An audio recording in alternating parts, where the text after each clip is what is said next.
This is Jocko Podcast, number 45, with Echo Charles and me, Jocko Willink. Good evening, Echo. Good evening.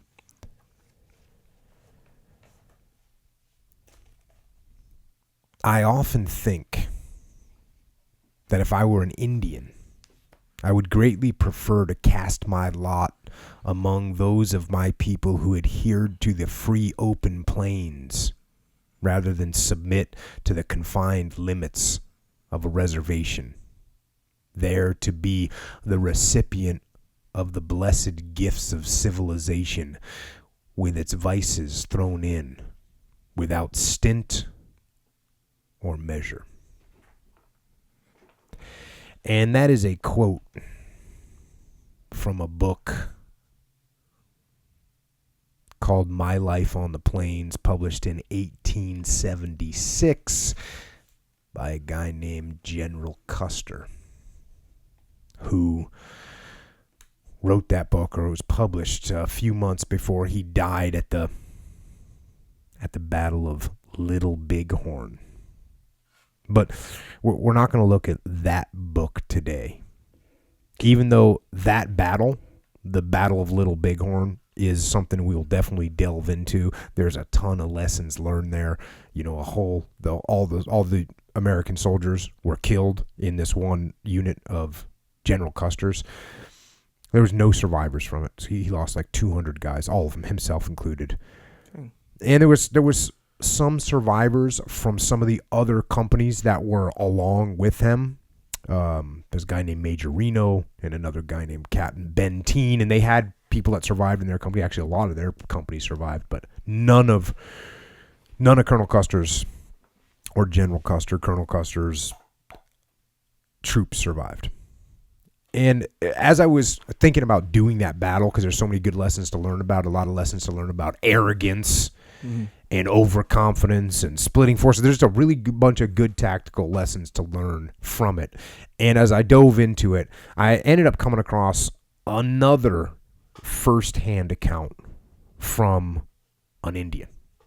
Now, I use the term Indian because instead of the term Native American, which is probably which is the correct nomenclature, but in this book that we're going to go over tonight, it's from a Native American who name is Wooden Leg. And throughout the book, he calls himself an Indian. He calls all of his fellow Native Americans, calls them all Indians. So you're going to hear me call them Indians throughout this evening. Now, what I found, though, is as I wanted to learn more about the battle, I started getting into the whole Native American, what they went through, what they were like, and that culture. And so this book did a great job of kind of exploring that. And this Cheyenne warrior, like I said, named Wooden Leg, and the name of the book is Wooden Leg, a warrior who fought Custer. But like I said, that's actually a small portion of the book, but it gives us some good insight as to what life was like for these Native Americans back on the plains in that transitional period where they were going from living open on the plains to getting moved onto reservations, and some of the fighting that they did and how they grew up. Now, where this came from, there was the author of this book who was a guy that was a doctor and served a few months as an agency physician for the Northern Cheyennes. So that's the tribe that was allied with the Sioux Indians, and they were around and part of the annihilation of Custer. And this Dr. Marquis, actually learned the language. And so when he was up there living on the reservation, he would constantly ask, hey, did anyone fight Custer? Was anyone around for these battles? Just not just Custer, but he's, specifically interested in that one, since there was no eyewitness survivors from the American side. He wanted to find out what happened. And as he interviewed all these different Indians, he eventually got to this guy, Wooden Leg. And I'll go to the book here. It says, Wooden Leg became the author's favorite narrator. It seemed that his lifetime biography should surround his special battle story so that readers might learn what kind of people were the hostile Indians of that day. So this is, again, Marquis was a doctor living up on the reservation and working on people, and learned the language, communicated with them, and one of his favorite old-time warriors that he talked to was this guy by the name of Wooden Leg. And I'll start with how he ended up with that name, Wooden Leg. And I'm going to the book. This Crow Cheyenne Indian man was a wonderful traveler on foot. Even as a boy, he could outwalk and wear down most of the young men who journeyed with him. His capabilities in this regard were so noticeable that people said his legs must be made of wood, since he never becomes tired. Then they fixed upon a name, Wooden Leg. I was also a youthful wonder in the matter of walking. By the time, and this is Wooden Leg himself talking, so he was describing someone else who is actually a relative of his, and here he's talking about himself. By the time I was 15 years old, I could go all day following in the footsteps of my uncle Wooden Leg. I was tall and gaunt, and I grew taller in young manhood. Friends began jokingly to apply me the name of this enduring uncle, who then had become a middle-aged or elderly man. I liked the name. I liked the man who bore it, and I liked the honor of comparison with him. I told my father I wished to be known as a Wooden Leg. It was a common custom to pass down names to junior relatives. My father told me that when the time was right, he would confer that new name upon me. The time came when I was about 17 years old. So that's where the origin of his name comes from, and we're going to get to the part where he actually takes the full name and that becomes his name, Wooden Leg. It's after an eventful time period. So here's a little bit about being raised out there, again, Cheyenne country. When I was 6 years old, I asked my father, "Will you give me a horse?" "Yes, you may have any horse of mine that you want, but you must catch him." He gave me a rawhide lariat rope. So there you go. Yo, you want a horse? Cool. Here's a rope. Go catch one. He and my mother and some other people laughed about it, but I took the matter seriously. With the lariat looped and coiled, I went out among the herd to search for horses belonging to my father. So he goes out, he finds a small pony, and eventually he got it, he gets it, he captures it. And when it quieted down, I followed carefully along the line, talking soothingly until it allowed me to pat its neck. After a while, I got its mouth around the lower jaw, the loop of the rawhide, according to the old Indian way of making a bridle. When it had calmed after this new advance, I began to make strokes on its back. Then I tucked the long coil into my belt, the same as I had seen men do, and I climbed quickly upon the animal. It shied, and I fell off. But I still had my rope, this uncoiling from my belt as the pony moved away. I seized the tether and followed again its guidance to the coveted mount. More petting and soothing talk. Another attempt at riding. Off again. Before making a third try, I spent a long time at the gentle taming procedures. Nevertheless, the pony shied and then bucked after I had mounted it. But I grabbed its mane and stuck to my seat. Within a few minutes, I had control. I rode to my father's lodge. "Yes, that is your pony to keep," he told me. Bands of us boys went out at times on horseback to hunt wolves. We had only bows and arrows. We killed many wolves with arrows. My father had given me a good bow and a supply of arrows when I was 9 or 10 years old. We were then in Black Hills country. So, I mean, this is I know we have people in America definitely that still are hunting at a very young age, but it's pretty cool that you're 6 years old, breaking horses and then out hunting with bows and arrows, by the way, hunting wolves. It's awesome.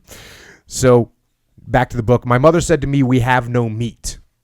Another boy and I set off to hunt. We were about the same age, 15 years old. We each had on a shirt, leggings, and moccasins, all of buckskin or other skin. The leggings had no seat in them, as was the Indian way of clothing the lower limbs. We had no head coverings, nor any mittens for our hands. Although we were accustomed to hardship, this was a cold day for us. We waded and wallowed through snow up to our knees and thighs. So, again, nowadays, we got smart wool hats and Gore-Tex jackets. We just got it so easy. And here you go. You're in moccasins. And you got bare ass. You got a bare ass, and you're just out with some leggings on, just getting after it in knee-deep snow. Just hardcore, hardcore. Goes a little, they continue this hunt, and then back to the book. A deer jumped out and stood looking at us. The first shot from my rifle brought it down. We rushed it and cut its throat. We hurriedly cut open the body and jammed our hands inside to get warm. Yeah.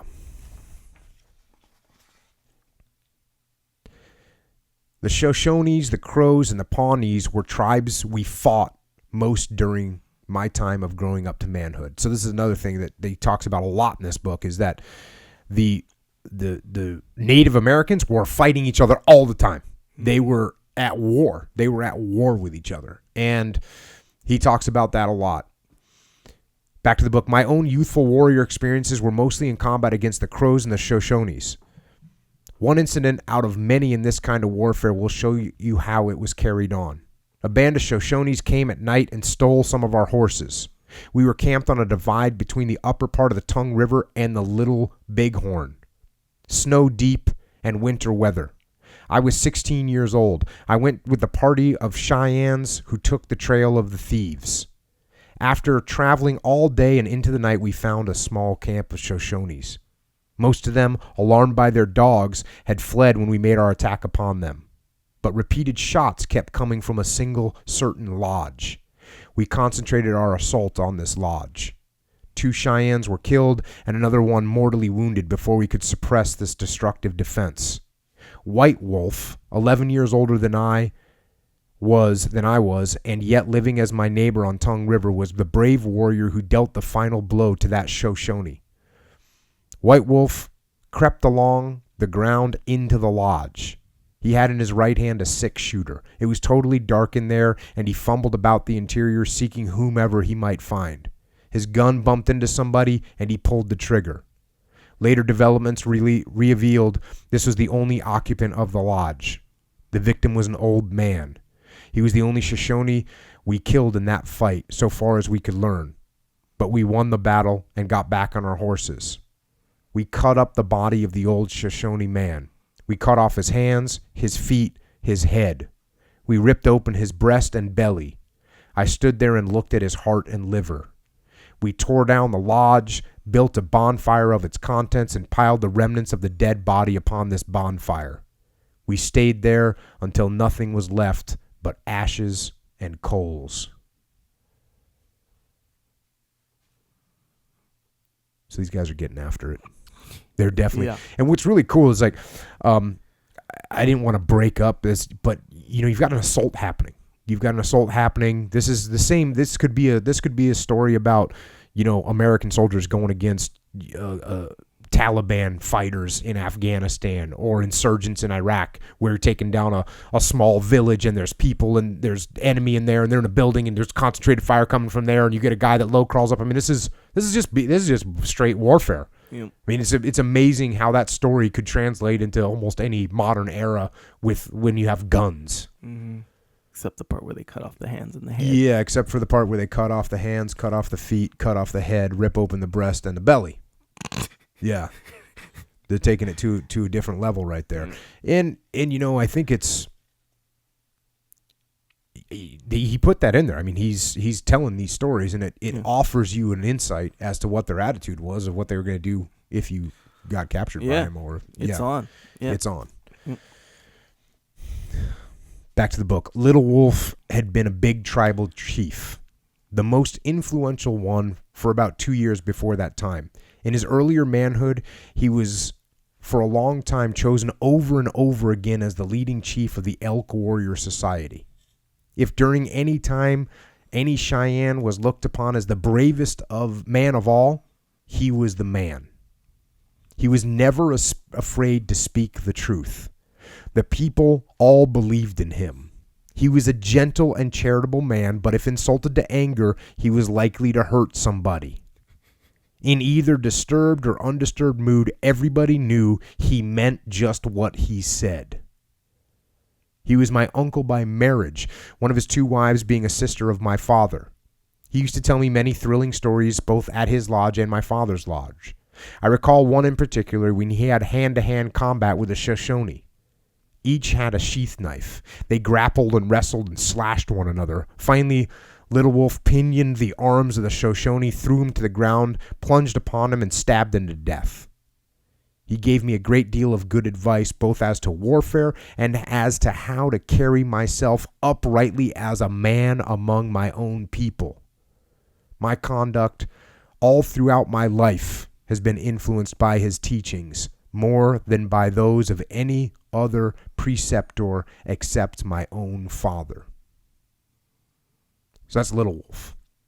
Little Wolf was the badass. Little Wolf was the big badass. And I thought it was important to kind of talk about his characteristics. He spoke the truth. People believed him. He was gentle and charitable. But if he was angered, he was going to hurt you. So this is the guy that they choose as their leader. Back to the book. I think my body grew more rapidly than my mind did. This is not uncommon for men and boys, right? Your body grows before your mind does. Absolutely. Back to the book. By the time I was 18 years old, I was the tallest men of the tribe. I believe there were 2 who stood a little above me. Both of these were killed in the great battle against the soldiers of Custer. My friend, the white man doctor, measures me now at 6 feet 2 inches and weighs me at 235 pounds. So we're talking about a big dude. Yeah. Wooden leg was no joke. Yeah. And I don't know, like, I grew up in New England. And when you go to old houses in New England that were built in the 1700s, I don't know if you know this, but the ceilings are lower, the doors are lower because people were shorter. Yeah. Like, all people were shorter. So can you imagine being, where the average height is probably 5'5", and wooden leg is 6'2", monster guy. Yep. So now he's talking a little bit about just, again, this continuing on with his life, living in the Black Hills. Here we hunted the game and the enemy crows and Shoshones, and here we lived in every way the life of the Plains Indians of those times. It was not an idle existence. We were busy much of the time fighting our enemies or gathering food and clothing and sheltering skins. As we were camped on the Lower Tongue River when I was about 9 years old, one morning a herald started to cry out, "All of our horses are gone." There followed a lively stir among the young men. A party of them mounted on a few horses that had been overlooked by the raiders and hurried away on the trail. A thin snow helped them. In the late afternoon, they caught up with the lost herd, apparently abandoned. But after a search of the vicinity, they discovered that somebody was in a canyon cave there. One of the Cheyennes crawled into the cave in an endeavor to verify the supposition. The verification came in the form of an arrow that hit him in the right eye. He quickly backed out. "Everybody bring wood," the Cheyenne leader ordered. They built a fire at the cave's opening. With blankets, they fanned the flames and the smoke into the hole. The prisoners fanned outward and thrust sticks at the fire heap to push it away. "Bring more wood," the leader called. The one-sided contest went on until the 2 Crow Indian men burst out from the cave, almost suffocated and in desperation. The first one was beaten and stabbed to death by their surrounding Cheyennes. The second one got past them, sprang upon one of their horses, and dashed away. The Cheyennes pursued him. He happened to mount a slow animal, so it was not long before the chase developed into a beating by pony whips and handles. The Crow suddenly jerked his mount to a standstill. At the same moment, he flashed out his sheath knife and made a vicious sideways stab. The blade buried itself in the breast of a Cheyenne who fell dead. The other Cheyennes rushed upon the crow. In a twinkling, he had received many death blows from various weapons. Somebody scalped him, and they cut off his feet, hands, and head. Again, it's interesting. What do they do? They got a guy in a situation. You know, they got him trapped in a cave. How do they get him out of there? Well, what would we do nowadays? Oh, maybe we throw some tear gas in there. Well, what do? Build a fire, smoke him out.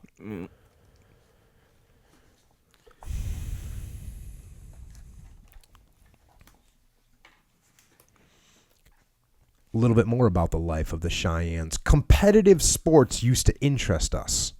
Horse races, foot races, wrestling matches, target shooting with guns or arrows, tossing the arrows by hand, swimming, jumping, or other like contests were entered upon.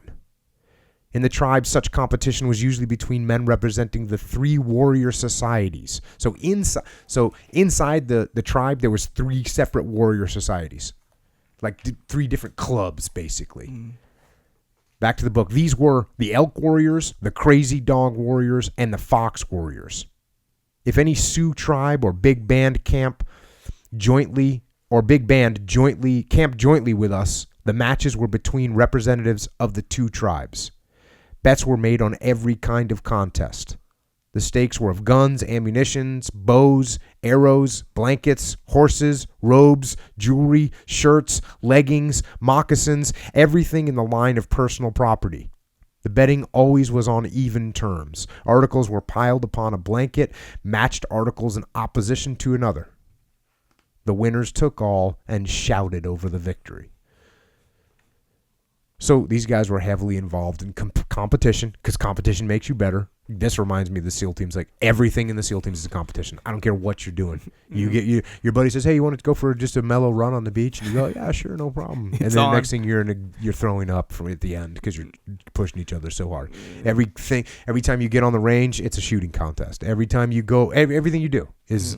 You go for a skydive. Oh, how close did you get to the tee? When you land. So everything is a contest, and that's how these guys are doing. This is what keeps them sharp. Back to the book. A good wrestler and general strongman was Little Hawk. And so this one here, that Little Hawk and a guy named Buffalo Hump and Brave Wolf, they go around and they meet up with another tribe. And they roll in and he says, "We need meat," they announced. "Your drying poles are too full, and we think our wants can be supplied here. Little Hawk wants to wrestle for it. If anybody here can throw him, we shall not take any food from this lodge." Nobody wanted to accept this challenge. The young men took some meat and went on to another teepee. There, they made the same kind of announcement and proposition. There, likewise, all the men present feared to grapple with Little Hawk. And there also the 3 joking robbers helped themselves from the bountiful store. At the next teepee, the transaction was more complex. After some exchange of talk, the spokesman of the lodge said, "Big Thigh is here. He says he will wrestle you." Now, I'll tell you right now, I don't want to wrestle Big Thigh, right? No. Big Thigh sounds like he's got some game. The conditions of the match were agreed upon. The 2 men stripped to their breechcloths. A group of onlookers assembled. The group soon became a great crowd. Big Thigh and Little Hawk appeared equally confident. Both of them rushed into the grapple. They tugged and shoved and tripped. The advantage seemed to shift back and forth. The throng of spectators whooped and danced. There was some partisan cheering, but most of it was merely the expression of delight as witnessing this tribal championship battle. After several minutes of fierce and continuous struggling, Little Hawk began to weaken and wilt. Big Thigh pinioned the arms of his antagonist and bore him face downward to the ground. Got his back. The victor sat astride the back of the vanquished and sprinkled handfuls of dirt upon him. He also picked up a folded blanket nearby and used this as a soft club in pretense at beating into complete submission the defeated Little Hawk. That's a legit jiu-jitsu match right there. Got the back mount. Yeah. Got the submission. Well, he took it a little far with the rolled up blanket. Yeah. But it was still only a blanket. He was being cool about it. He didn't, didn't cut his head, hands, and feet off. Yeah, we know that. yeah, that's for sure. So another thing that's interesting is just how they were organized and their leadership, the way they were set up. So here we go back to the book. The warrior societies were the foundation of tribal government among the Cheyennes. That is, the members of the warrior societies elected the chiefs who governed the people. Every 10 years, the whole tribe would get together for the special purpose of choosing 40 big chiefs. These 40 would then select 4 past chiefs or old men chiefs to serve as supreme advisors to them and the tribe. There were not any hereditary chiefs among the Cheyennes. So that's a pretty cool system. I like that system. I think I like that system better than our system right now. They end up they kind of elect 40 chiefs, and then from those 40 chiefs take 3 more or 4 more to make the old men chief. So at one point, they decide that they're going to move camp, which they do from time to time, and the leaders in the morning, they make an announcement, and here it is. All Cheyennes, open your ears and listen. Tomorrow morning we move to Tongue River. Have your lodges down and yourselves and horses ready. The Fox warriors will lead us. The next morning, as we all prepared for the move, the Fox warriors assembled out forward in the direction of the intended movement. The old man instructed them. You are the leaders today. Make all the people obey you. Make them stay in their proper places. If any of them disobey our ordinary rules of travel, you may pony whip them, you may shoot their horses, you may kill their dogs, you may break their guns or their bows, you may punish them in any way that seems to you best, except you are not allowed to kill any Cheyenne. So that's one of the rules. You're going to hear that throughout. They're not allowed to kill each other no matter what. And, this is kind of an iron hand way of ruling. Hey, if you get out of line on this road march we're going to do, you're going to feel the pain. So they're not going to get much resistance. Now, speaking of weapons, and you heard him talking about breaking bows, and this is just kind of giving you some insight on what they use for weapons. The arrow was the preferred weapon when on a tribal hunt in buffalo herd or when a large party were joined in pursuit. Each rider shot arrow after arrow into whatever animal was convenient to him during the tumult of the running chase. When it ended, he had 1 or 2 more arrows in various dead buffalo scattered over the area by the flight of the herd. Every man kept his own arrows and always marked in some peculiar manner whereby they could be identified. So when the field was reviewed after the termination of the killing, he could find out which buffalo he had killed or had helped to kill. It could be learned in such instance which arrow was the fatal one and which were of little or no importance. Thus the claims to the skin and meat could be settled. In case of a disagreement, the chiefs decided the question. Gun bullets could not be distinguished from one another, so the guns were used only when one man was hunting alone or when a small party of special friends hunted together. The guns also had to have powder and lead and caps, which we did not always have on hand. We could make arrows, or we often recovered them from the dead animal. So that's just imagine you go to these big herd of buffaloes, a bunch of Indians go in there, they're shooting them with all these. They just shoot every animal you see. You try and shoot it, and then eventually you find out which ones are dead. You check, hey, that arrow's mine. Got him in the heart. I get some meat there. Yeah, that's cool. So other people like me and you and 40 other guys were shooting. Just shooting. 10 arrows in there. 8 different guys shot this one. We all get it, right? Yep. And then they can tell, oh, that one hit the heart. Yep. So you're the main guy, Dang. You get the skin. Yep. Okay, other weapons. Spears were used by the Cheyennes. The long and slender points might be of metal, or they might be of stone or bone. Great care was taken in its coloring and general design. The Sioux had knife sticks for fighting. These had long shafts, the same as a spear, but instead of the attached point at the end, there were 3 blades at the shaft side. So that's kind of a unique looking weapon. Yeah. It kind of sounds Mad Max-ish. Yeah. A long spear with 3 knives sticking on it. Yeah, Hawaiians kind of had that too. Well, a little different. They put the shark teeth, so it's like it's pretty dope actually. Yeah, you don't want to get hit with the shark teeth. No. talking about a little bit of the dress. The earrings of an Indian often indicated his tribal stock.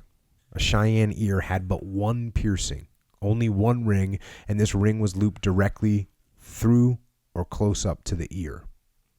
The Sioux wore necklaces regularly in single strands. Eagle feathers stuck up from the back hair of many a Sioux.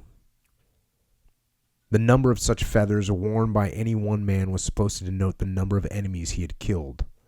The Cheyennes never adopted this custom. All the best clothing was taken along with him when any warrior were to set out in search for a conflict. The articles were put into a special bag, ordinarily a beautifully beaded buckskin pouch, but perhaps a rawhide one, and this was slung at one side of his horse. The bag also contained extra moccasins, beaded moccasins, war bonnets, paints, a mirror, special medicine projects, or anything else of this nature.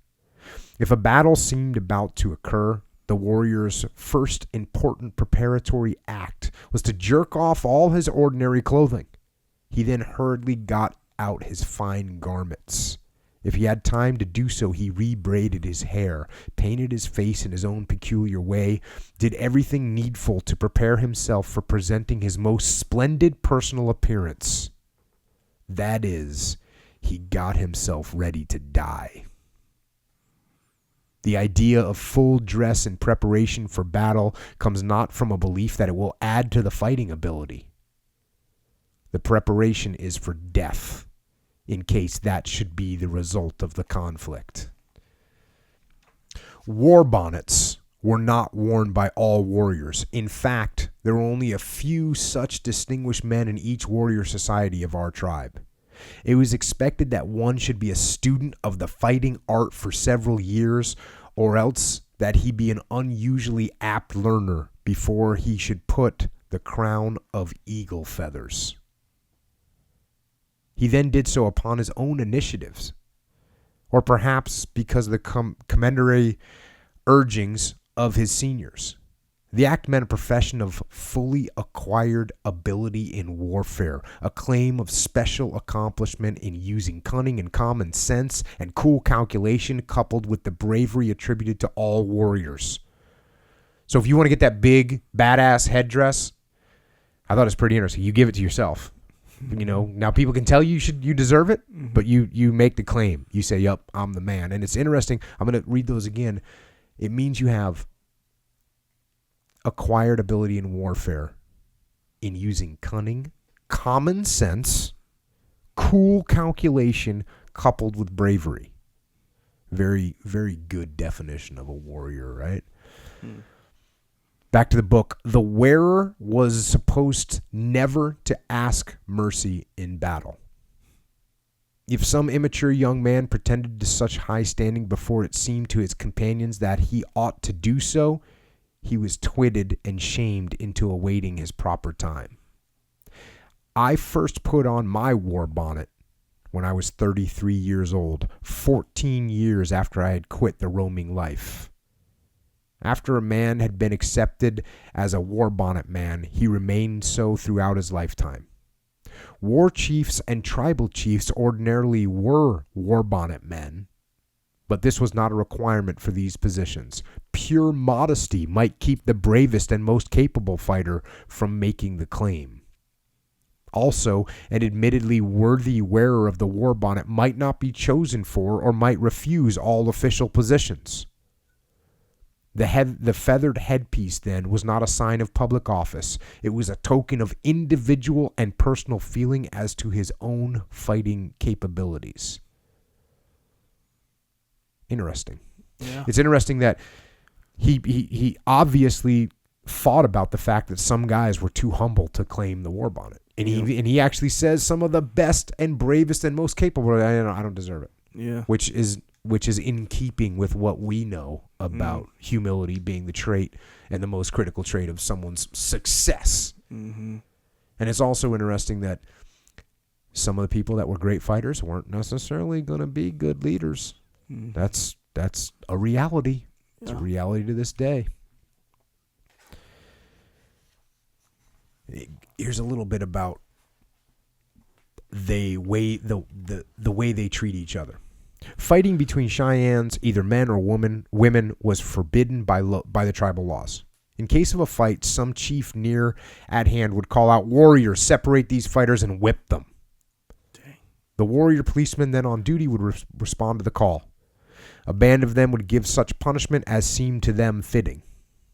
If the fighters renewed their strife, they might have punishment added, might have their teepees torn down, their horses killed, property damage done to them in some other way, any suitable and sufficient punishment. Except no policeman, warrior, nor anyone else could lawfully kill a Cheyenne. Pony whips, either the lashes or the heavy stick handles, were not customary attacking weapons in a personal fight. Cheyennes did not use fists as white people do. Not often did any two women fight. If they did, they merely scratched and pulled hair. It was more of a comic show than an alarming sight to see two women clawing each other. I never heard of any Cheyenne woman killing another nor maliciously killing a man, nor did the men kill women. I used to hear old people talk about a Cheyenne named Wounded Elk who had beaten his wife and then shot her, killing her. I never heard of any other case like that. The incident happened before I was born. Suicides were not uncommon among us. Men shot themselves, women hung themselves. Foolish ones yet do such acts.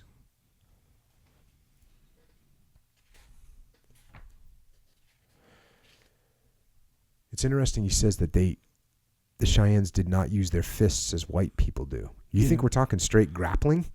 Yeah, right? No strikes, just no all strikes? pinning them. And or is he saying that they struck in a different open way? hand like or something. Open hand or something? Yeah, it's I possible. wonder. Maybe they didn't want to break their hands. It's a pretty smart move. Again, a little bit more culture, and this is one wrapped in a little story. Two youths, brothers, found one time a wolf's den. One of them took his lariat and crawled into the hillside cave to get pups. He felt about in the darkness, got the rope about a pup's hind feet, and dragged it out. They knocked it in the head, and he went in after another one. This time, either a pup or an old wolf bit his hand. He retreated. Outside, he got a forked stick. With this projecting out in front of him, he returned to attack upon the wolves. The forked end got engaged in the hair and skin of the wolf. The youth twisted and tugged, backing out and dragging after him the snarling and snapping animal. The brother stood with his rifle poised and ready to shoot. Limbs of brush diverted his arm, and the bullet crashed into the head of the other boy. The shocked and weeping brother put the dead body on a horse and took it to their home lodge. People flocked to see and hear. "You killed him in anger," somebody accused. "No, it was an accident," he sobbed out. And he explained how it had occurred. A group of warrior policemen went with him out to the wolf's den, and there he rehearsed for their observation all the incidents of the happening. They became fully satisfied that he had no intention to kill his brother, that it was truly accidental. The youth was released with no penalty whatsoever. Got a little blue on blue there. Mm-hmm. Even the Native Americans experienced the blue on blue situations in the chaos and confusion. It's pretty, you think about the two little kids crawling into a cave to kill wolves, into a wolf's den. That's awesome. The warrior culture, pure warrior culture. I love it. Now we get into, I guess you'd call it their religion, right? And they call it the great medicine is what Wooden Leg refers to.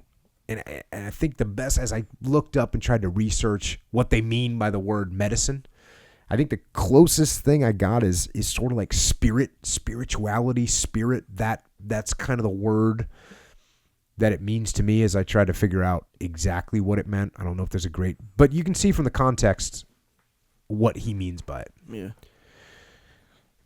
So here we go, back to the book. I made medicine for the first time when I was 17 years old in 1875. To make medicine is to engage upon a special period of fasting, thanksgiving, prayer, and self-denial, even of self-torture.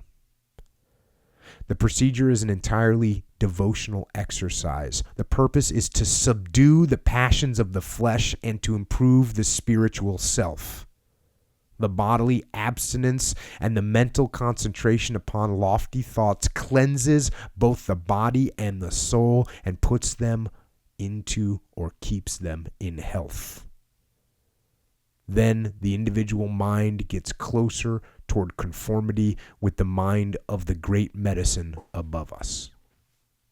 So that's just awesome. Mm-hmm. You know, he's talking about fasting. He's talking about focusing on larger things. He's talking about punishing yourself. And you know, he used the term self-torture. Mm-hmm. This is discipline.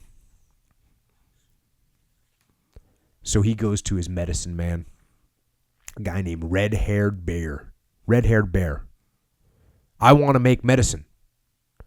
I told him. How? He responded encouragingly. And that's not a question. It's like the statement of how. Right. How? He responded encouragingly. What number of days do you think you can endure? The whole 4 days, I replied confidently. How? He glowed. I will help you. So he's gonna. I guess that's the max limit that they go is 4 straight days. So it's 4 straight days, by the way, on your own, no food, no water. Dang. That's what the deal is. And you bear the elements. You can have like a little tent, but you're going to bear the elements. As he's preparing to do it, here we go back to the book. The medicine man painted my whole body. Red clay mixed into water in a dish was used for most of the painting. With the black paint, he made first a circle about my face, including the forehead, the chin, and the cheeks. Black wristlets and black anklets were next formed. On the middle of my breast, he painted a black sun. On my left shoulder blade, he put a black moon. This is going to be a hard trial for you, the hardest trial you've ever had. Throughout the 4 days, you will have neither food nor water. Your desires will distress you. Other distresses may be piled upon these.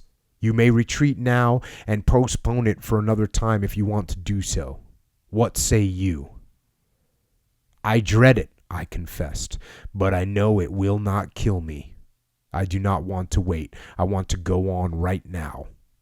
I shall keep my courage from failing by fixing my thoughts upon being a good man. Legit. Going into the ceremony a little bit. Here he is, hot, thirsty, yet more hot and more thirsty. I prayed particularly for the strength of body and firmness of heart to carry me through to the end of the trial. I loaded my pipe for a solacing smoke, but it was not a solace. The heat burned my already parching tongue. I tried to sleep. Maybe I did sleep. I do not know. I made attempts to meditate quietly. I do not know whether I was actually thinking or was following dreams racing through my mind. All I could be sure about was that I was either sitting down or lying down all the time. And by the way, when they smoke the pipe, from what I could figure out, they're pretty much smoking generally tobacco with sometimes other herbs that they sometimes would mix with the tobacco. Willow bark, sumac, white sage, just kind of other plants and herbs. Back to the book. Oh, how lonely I was. I loaded and lit my pipe. No, it was not good. My mouth and throat were burning. Water, water. But the great medicine sees me, I kept thinking. My thoughts whirled and chased each other rapidly in circles. I dreamt that I heard the footsteps of a horse. Hey, wooden leg. Hey, this is the day. Happiness almost filled my heart. The only hindrance was in the thirst and the hot body. After I had been let out, we smoked together. It was a torture to my tongue, but I did not complain. We went then to my father's lodge in the camp. My father called out an invitation to old men friends. They came and sat in a circle upon the robes spread over the lodge's floor. I sat with them by the side of my father. My mother brought a bucket full of water and set it off a little distance from me. I suppressed a strong desire to plunge my face into it, but I could not keep my eyes from staring at it. Wooden leg, you have been 4 days without water. Now you may drink 4 sips. I seized the sides of the bucket. The 4 sips were 4 long-drawn mouthfuls. I waited for more advice. Wooden leg, you have been 4 days without meat. Take 4 sliced off bites, 1 for each day of the fast. I selected a chunk from the plate. I stuck the end of it far into my mouth, and with a sheath knife I cut it off. The chewing was vigorous, and I soon had it swallowed. The chunk was pushed a second time into my mouth, and its end cut off there. A third and fourth mouthful were taken in the same manner. After a few minutes, more meat was allowed to me. Then still more, all I cared to eat. It was the best meat I ever tasted. And I talked about that the other day, is like the recalibration of knowing what it's like to actually feel hungry, and then how good food tastes when you haven't eaten for a while. Yeah. Tastes good. And that's what he's feeling, the best meat he ever tasted. Yep. Right there, boom. Now that's one little ceremony that he went through, and he does some more of that. The second medicine experience he does was about a month after that one, and he did 2 days instead of 4. So it's something that that these warriors would kind of continually keep up with. Mm. And back to the book here. For his 3rd season of warrior discipline, I went one morning at dawn to the top of a hill. There I fasted, prayed, meditated, and dreamed all day. Another disciplinary means for subduing the flesh was to stand upright all day from sunrise to sunset on a hill. The devotee did not move during that time except to keep his face turned at all times towards the sun.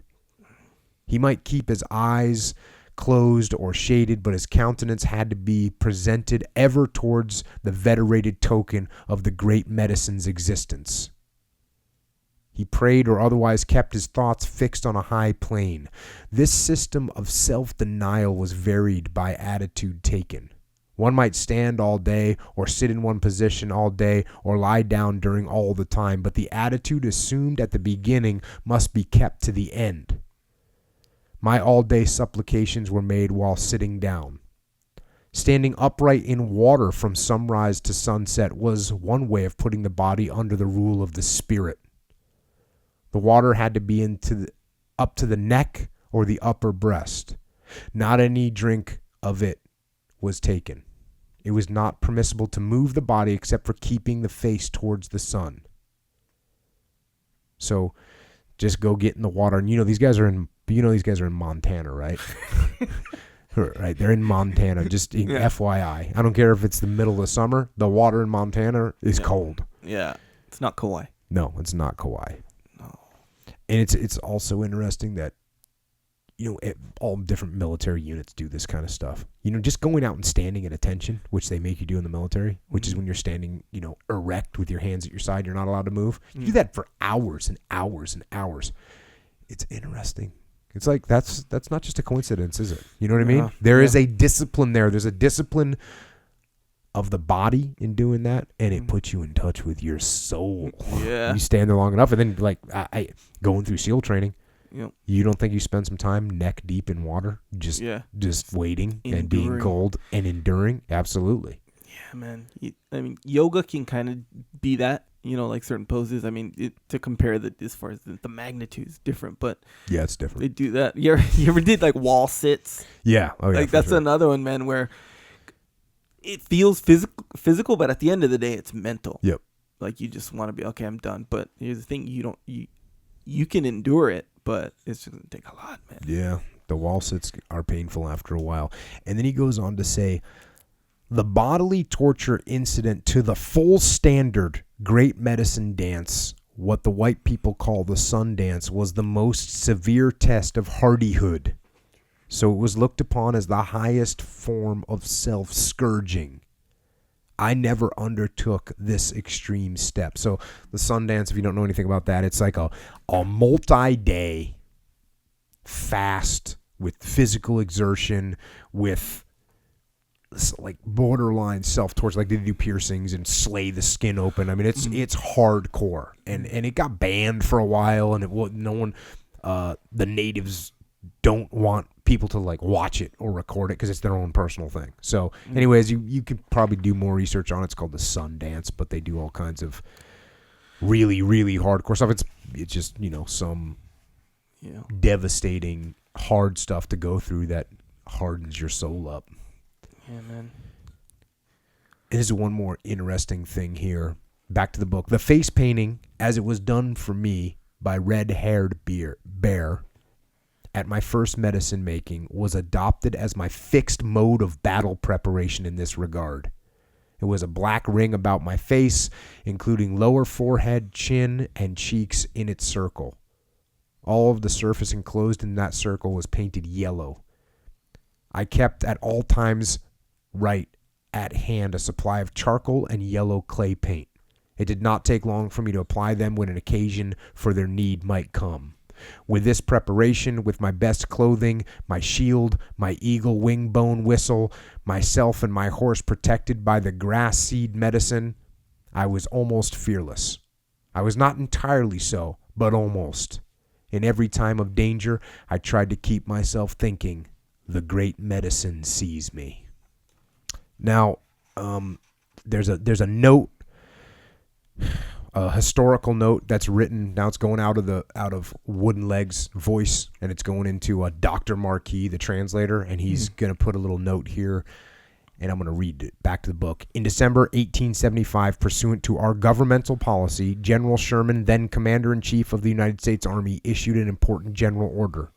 He proclaimed that all Indians found off the reservations after the last day of January 1876 would be regarded as hostiles to be fought by military forces. It being evident that not many of the Dakota roamers in Montana would return to reservations until they were forced to do so, bodies of soldiers were set in motion for seeking out and driving these wanderers back within their assigned territorial bounds. The active military field leaders in this campaign were Brigadier General Terry, Brigadier General Crook, Colonel Gibbon, and Lieutenant Colonel Custer. Each of these four officers had been brevetted Major General of Volunteers during the Civil War.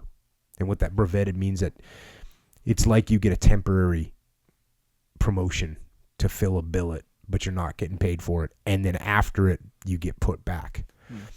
But the contracting of the Army after the war set each of them back to a lower ranking. Terry had infantry from Fort Rice and Custer's 7th Cavalry from Fort Lincoln, Dakota. Crook had a force of cavalry and infantry at Fort Fetterman, Wyoming. Gibbon had infantry from Fort Shaw and cavalry from Fort Ellis, Montana. From there, 3 basic points in Dakota and Wyoming and Montana, the 3 bodies of soldiers moved towards a common central area between the Powder and Bighorn rivers in Montana, where the Indians being sought were roaming. The details of these military movements are too extensive for review here. The most thrilling phase of the campaign began when Custer and his 7th Cavalry set off up Rosebud Valley to follow a recent Indian trail. The result of this subsidiary proceeding was the supreme tragedy in the annals of our American frontier warfare. And of course, that was the battle at Little Bighorn. Now, like it just stated, you had these groups, and they're out in the plains, and they're, I guess, tracking each other, or at least the soldiers. The U.S. soldiers, the cavalry, are tracking the Indians. And here we go. Back to the book. And this is back to the voice of our man, Wooden Leg. We found the soldiers about 7 or 8 o'clock in the morning, I believe. We had slept only a little. Our horses were very tired, so we did not hurry our attack. But always in such cases there are eager or foolish ones who begin too soon. Not long after we arrived, there was fighting on the hillsides and on the little valley where the soldier camp. In this early fighting, one of the young Cheyenne foolishly charged too far, and some Indians belonging to the soldiers got after him. So I'm going to read that again. In this early fighting, one young Cheyenne foolishly charged too far, and some Indians belonging to the soldiers got after him. So you have, in this whole war, is there's Indians or Native Americans that are on both sides. Yeah. There's Native Americans that are working with the U.S. cavalry and the soldiers, and then they're fighting against other Native American tribes. So back to the book. They shot and crippled his horse. I and some other Cheyennes drove back the pursuers. I took the young man behind me on my horse, and we hurried away to the main body of our warriors. Jack Red Cloud, the son of the old Ogallala chief Red Cloud, was wearing a war bonnet. His horse was killed. According to the Indian way, in such case, the warrior was supposed to stop and take off the bridle from his killed horse to show how cool he could conduct himself. But young Red Cloud forgot to do this. He went running as soon as his horse fell. 3 crows on horseback followed him, lashed him with their pony whips, and jerked off and kept his war bonnet. They did not try to kill him. They only teased him, telling him he was a boy and ought not to be wearing a war bonnet. Some of his Sioux friends interfered, and the crows went away. The Sioux told us that young Red Cloud was crying and asking for mercy from the crows. He was my same age, 18 years old. White Wolf, a Cheyenne almost 30 years old, had a repeating rifle. In drawing his weapon from its scabbard at his left side, it was accidentally just discharged. The bullet broke his left thigh bone. He finally recovered and is yet living. This was in 1930. He still limps on account of that accidental wound. Those are 2 just little... First of all, young Red Cloud, who's wearing a war bonnet, and he's supposed to show how cool he is if his horse gets shot. Take that bridle with you. He did not do that. Yeah. And then, again, this is an accidental discharge, which it does happen occasionally. It's really bad to have accidental discharge, obviously. Yeah. Especially when you shoot yourself in the leg. Horrible. So they they continue moving around, and they start to move towards Little Bighorn, this river.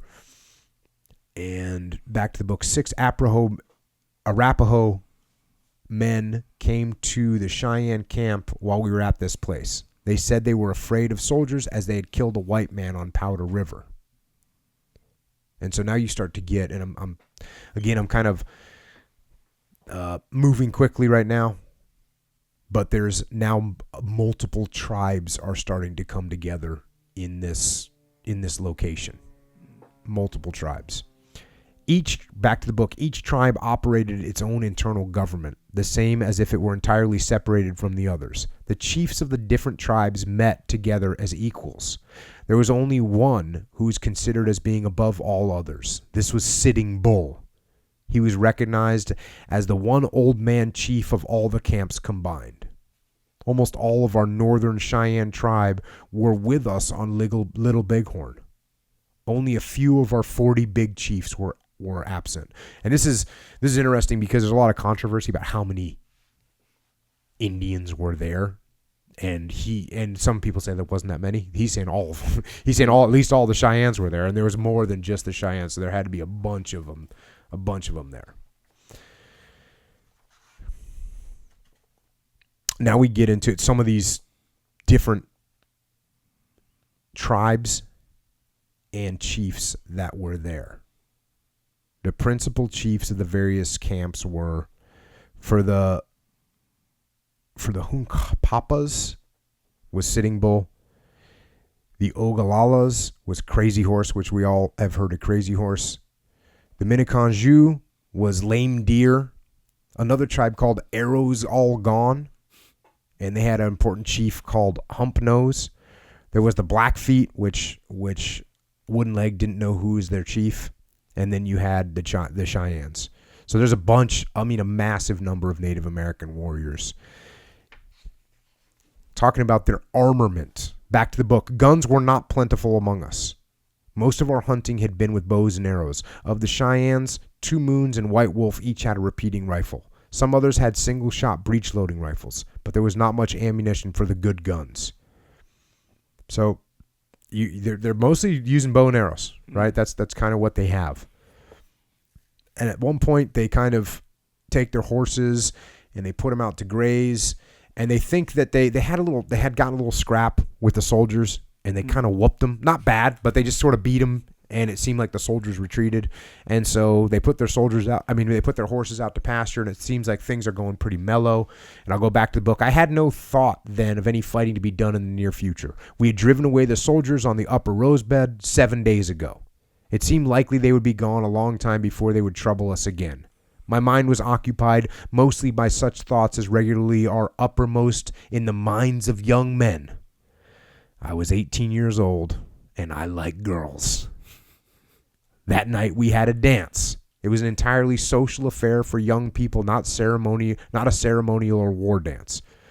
So here he is. They kind of got in a scrap 7 days ago. They feel like they're pretty safe. They put their horses out to pasture. And then he starts thinking about the ladies. Right. And they basically party through the whole night. Back to the book. At the first sign of dawn, the dance ended. And then him and his brother, they kind of take off. And they go down by the river and fall asleep. And that's the end of their night. Back to the book. In my sleep, I dreamed that a great crowd of people were making lots of noise. Something in the noise startled me. I found myself wide awake, sitting up and listening. My brother, too, awakened, and we both jumped to our feet. A great commotion was going on among the camps. We heard shooting. We hurried out from the trees so we might see as well as hear. The shooting was somewhere at the upper part of the camp circles. It looked as if all the Indians were were running away toward the hills to the westward or down toward our end of the village. Women were screaming and men were letting out war cries. Through it all, we could hear old men calling, "Soldiers are here. Young men, go out and fight them." So there they go. They thought they were peaceful, but they're about to get it on. And as he talked about before, what does he do to prepare for battle? Here we go back to the book. I jerked off my ordinary clothing. I jerked on a pair of new breeches that had been given to me by another Sioux. I had a good cloth shirt and I put it on. My old moccasins were kicked off and a pair of beaded moccasins substituted for them. My father strapped a blanket upon my horse and arranged my rawhide lariat into a bridle. He stood holding my mount. "Hurry," he urged me. I was hurrying, but I was not yet ready. I got my paints and my little mirror. The blue-black circle soon appeared around my face. The red and yellow colorings were applied on all skin of the inside the circle. I combed my hair. It properly should have been oiled and braided neatly, but my father was again saying, "Hurry." So I just looped a buckskin thong about it and tied it up close to the back of my head to float loose from there. My bullets, caps, and powder horn put me into full readiness. In a moment afterward, I was on my horse, going as fast as I could run to where all the rest of the young men were going. My brother had already gone. He got his horse before I got mine, and his dressing was only a buckskin shirt fringed with Crow Indian hair. The hair had been taken from a Crow at a past battle with them. The air was so full of dust I could not see where to go, but it was not needful that I see that far. I kept my horse headed in the direction of movement by the crowd of Indians on horseback. I was led out and around and afar beyond the camp circle. Many hundreds of Indians on horseback were dashing to and fro in front of the soldiers. The soldiers were on level ground. The soldiers were on the level valley ground and were shooting with rifles. Not many bullets were being sent back at them, but thousands of arrows were falling among them. I went with a throng of Sioux until we got beyond and behind the white men. So you got a flank going on, and they're starting to surround the white men. By this time, though, they had mounted their horses and were hiding themselves in the timber. A band of Indians were there with the soldiers. It appeared they were Crow or Shoshones. Most of the Indians had fled back up the valley. Some were across east of the river and were riding away over beyond the hills. So there you go. This is what happens. He gets woken up and gets his war gear on, and he's going into battle. And interestingly, he talks about there's other Indians that they're fighting, the Crows and Shoshones. It sounds like most of them are bailing. Back to the book. Our Indian crowded down toward the timber where were the soldiers. More and more of our people kept coming. Almost all of them were Sioux. There were only a few Cheyennes. Arrows were showered into the timber. Bullets whistled out toward the Sioux and Cheyennes, but we stayed far back while we extended our curved line further and further around the big grove of trees, so they're encircling them. Some dead soldiers had been left among the grass and sagebrush where they had first fought us. It seemed to me the remainder of them would not live many hours longer. Sioux were creeping forward to set fire to the timber. They're going to set fire to the woods that they're hiding in. Back to the book. Suddenly, the hidden soldiers came tearing out on horseback from the wood. I was around on that side where they came out. I whirled my horse around and lashed it into a dash to escape from them. All others of my companions did the same, but we soon discovered that they were not following us. They were running away from us. They were going as fast as their tired horses could carry them across the open valley space and toward the river. We stopped, looked a moment, and then we whipped our ponies into swift pursuit. A great throng of Sioux were also coming after them. My distant position put me among the leaders in the chase. The soldiers' horses moved slowly, as if they were tired. Ours were very lively. We gained rapidly on them. I fired 4 shots with my 6-shooter. I do not know whether any of my bullets did harm. I saw a Sioux put an arrow into the back of a soldier's head. Another arrow went down into his shoulder. He tumbled from his horse to the ground. Others fell dead either from arrows or stabbings or jabbings or blows from war clubs of the Sioux. Horses limped or staggered or sprawled out dead or dying. Our war cries and war songs were mingled with the many jeering calls such as, "You're only boys, you ought not to be fighting. We whipped you in Rosebud. You should have brought more Crows or Shoshones with you to do your fighting." Little Bird and I were after one certain soldier. Little Bird was wearing a trailing war bonnet. He was at the right and I was at the left of the fleeing man. We were lashing him and his horse with our pony whips. It seemed not brave to shoot him. Besides, I did not want to waste any of my bullets. He pointed back his revolver, though, and sent a bullet into Little Bird's thigh. Immediately, I whacked the white man fighter on his head with the heavy elk-horn handle of my pony whip. The blow dazed him. I seized the rifle strapped on his back. I wrenched it to the ground. I wrenched it and dragged the looping strap over his head. As I was getting possession of this weapon, he fell to the ground. I did not harm him further. I do not know what became of him. The jam of oncoming Indians swept me on. But I now had a good soldier rifle, yet I had not any cartridges for it. 3 soldiers on horses got separated from the others and started up the valley in the direction from where they had come. 3 Cheyennes, Sun Bear, Eagle, Tail Feather, and Little Sun joined some Sioux in pursuit of the 3 white men. The Cheyennes told afterward about the outcome of this pursuit. One of the soldiers turned his horse eastward toward the river and escaped into the timber. The other 2 kept on southward. Of these 2, one went off to the right up a small gulch to the top of the bench. There he was caught and killed. The remaining one rode on toward the mouth of Reno Creek. As he neared that point, he swerved to the right. He made a circle upon the valley and returned to the timber just across west from the mouth of Reno Creek. Here he dismounted from his exhausted horse and got himself into the bush. The Sioux and Cheyennes surrounded him and killed him. They told that he fought bravely till his last, making use of his 6-shooter. A war bonnet Indian belonging with soldiers was chased by Crooked Nose, a Cheyenne, and some other Sioux. The chase was afoot across a wet slough and into some timber northward from where the soldiers had been hidden a few minutes. After many exchanges of shots, after much dodging and shifting of position, the enemy Indian was killed there. Just a crazy fight. I mean, this is like stuff that you see in Western movies. People pulling each other off of horses, shooting people in the head with bow and arrow from a horse. That's just crazy and brutal.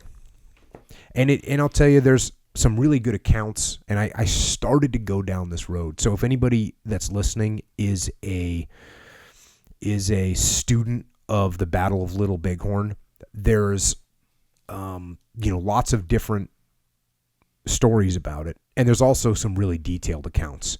And I started trying to pull out and match up what was happening in this account with other accounts, really historically accurate, documented accounts. And as I started to do that, I said, no, I'm not going to go down this road of trying to figure out exactly which situation he's talking about. There was multiple small battles out there. There was, like I said, Reno and Benteen, who survived with their soldiers, and they made maneuvers, and a lot of people blame them. Some people don't blame them.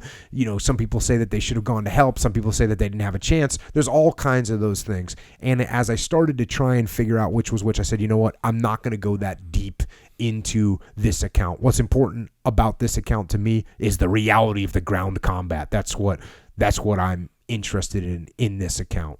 And I'm sure maybe at some point in my life when I have more time, I would love to marry up the two and say, oh, he must have been in this situation, and this must have been this person, and this must have been this maneuver. He must have seen this maneuver from the cavalry. It'd be fun to do that, especially go out and walk the ground and do it. That would be really good. But anyways, if you're a person that's fully into this, I'm not going down that road right now. But I will go back to the book right now.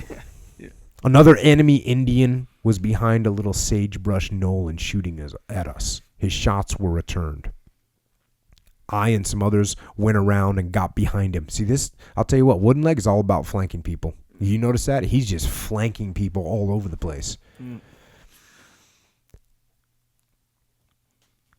I and some others went around and got behind him. We dismounted and crept toward him. As we came close up to him, he fell. A bullet had hit him. He raised himself up, though, and swung his rifle around toward us. We rushed upon him. I crashed a blow of my rifle barrel upon his head. Others beat and stabbed him to death. I also got his gun. It was the same as the one I had taken from the other soldier, but the Indian's gun had a longer barrel. One of the Sioux scalped the dead man. Different ones took his clothing. I took nothing except the gun. Continuing on, somebody said to me, "Look yonder, other soldiers." I saw them on a distant hill down the river and on our same side of it. The news of them spread quickly among us. Indians began to ride in that direction. And so they're now going to, again, this is where I didn't want to try and figure out exactly what battle, but yeah. So there's another portion of the battle taking place. I know in my head where he's going, but we'll just say he sees other soldiers to go after. I'm pretty sure this is him going after Custer. And as he's going towards this other battle that's taking place, he passes through the camp again. And he sees his dad, and he says, "My father was the only person at our lodge. I told him of the fight up in the valley. I told him of having helped in the killing of the enemy Indian and some soldiers in the river. I gave to him the tobacco I had taken. I showed him my gun and all the cartridges. 'You have been brave,' he cheered me. 'You have done enough for the day. Now you should rest.' 'No, I want to go and fight the other soldiers. I can fight better now with this gun.' 'Your horse is tired,' he argued. 'Yes, but I want to ride the other one.'" So Wooden Leg, he had a good morning so far. Got after it. But he sees the fighting going on, and because he's a warrior, he says, "Nope, I'm getting back in the game." Back to the book. As we approached the place of battle, each one chose his own personal course. All of the Indians had come out on horseback. Almost all of them dismounted and crept along the gullies afoot after the arrival near the soldiers. I think that's the reason I highlighted that is because you got people doing decentralized command. Oh, you see where the battle is? Get there. Right? We don't have to line up. We don't have to march together. You see where the battle is? Get there on your own personal course. Make it happen. Most of the Indians were working around the ridge now occupied by the soldiers. We were laying down in gullies and behind sagebrush hillocks. The shooting at first was at a distance, but we kept creeping in closer all around the ridge. Bows and arrows were used more than guns. From the hiding places of the Indians, the arrows could be shot high and long curve to fall upon the soldiers or their horses. An Indian using a gun had to jump up and expose himself long to shoot. The arrows falling upon the horses stuck in their backs and caused them to go plunging here and there, knocking down the soldiers. So this is classic. You think that the rifle is the better weapon, but the rifle, you have to expose yourself to shoot. Well, the Indians are just hunkered down behind a knoll or behind some brush or behind a valley, and they're just lobbing like a mortar rounds, thousands of mortar rounds just hitting into where the soldiers are, and the soldiers can't even do anything to them.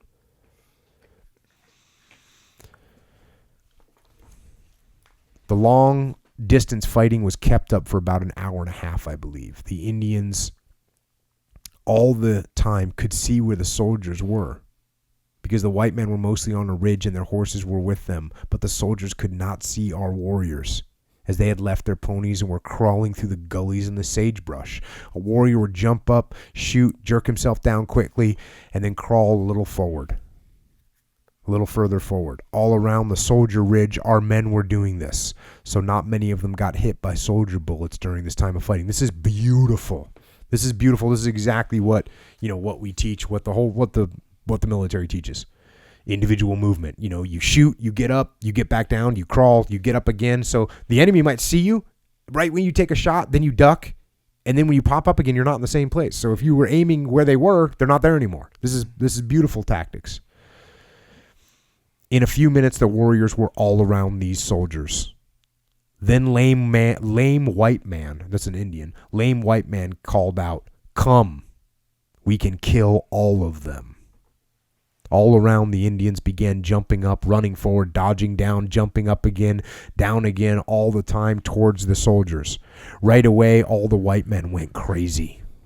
Instead of fighting us, they turned their guns upon themselves. Almost before we could get to them, every one of them was dead. They killed themselves.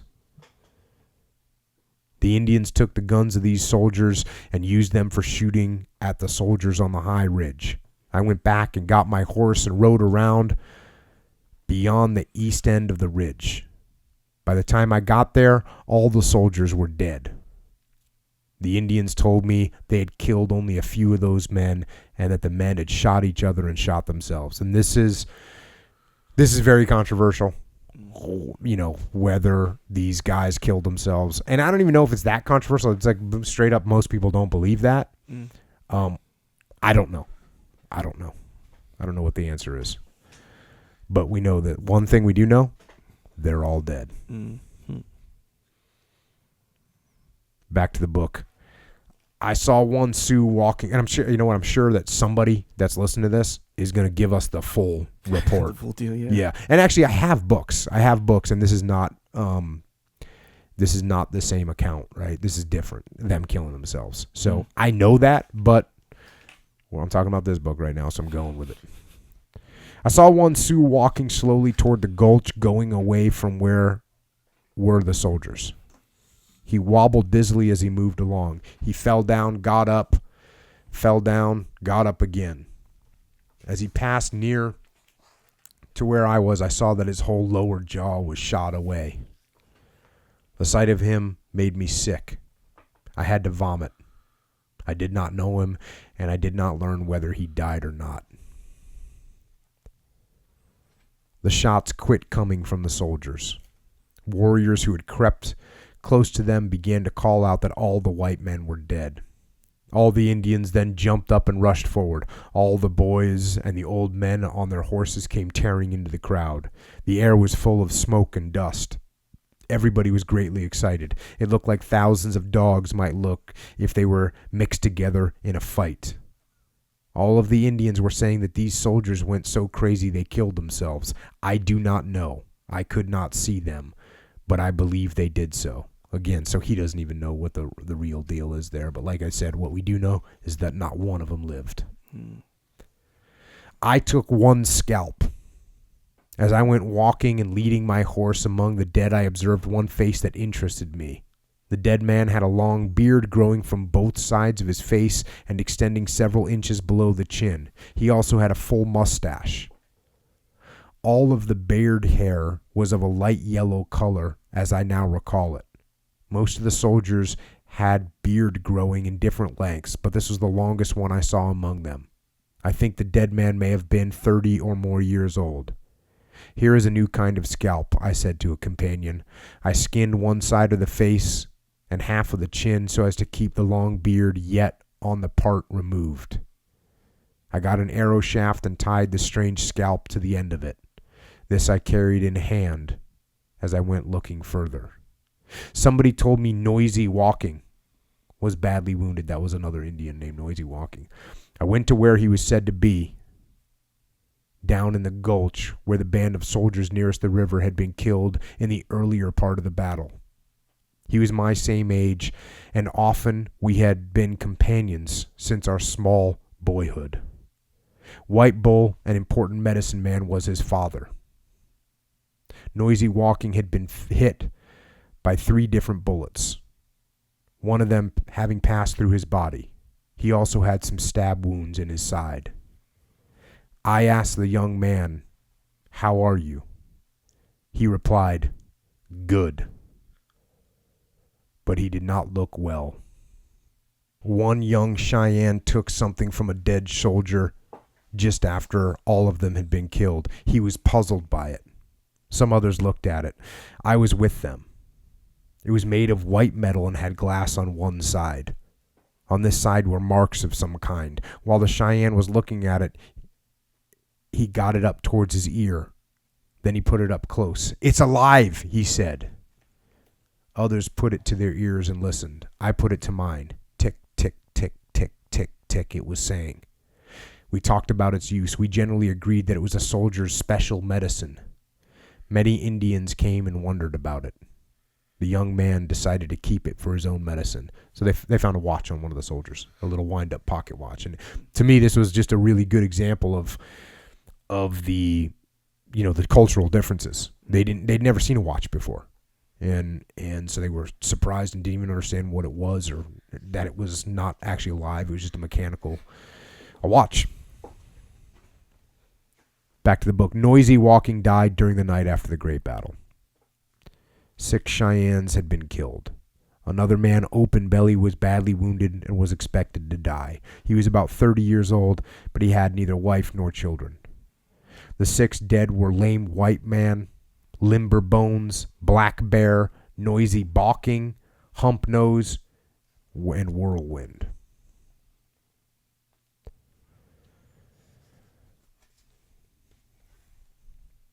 And then after that battle, during the afternoon, it was learned that yet another band of white men were coming up the Little Bighorn Valley. All the young men wanted to fight. A council of chiefs was held. They decided we should continue in our same course and not fight any soldiers if we could get away without doing so. All of the Indians then got ready to move. Probably a smart move.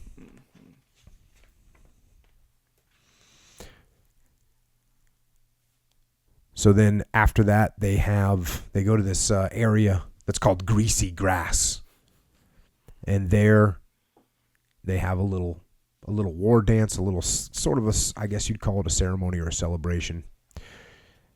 Back to the book. Charcoal Bear, our medicine chief, brought the buffalo skin from the sacred teepee and put it on top of a pole at the center of our camp circle. We danced around this pole. No women took part in the dancing.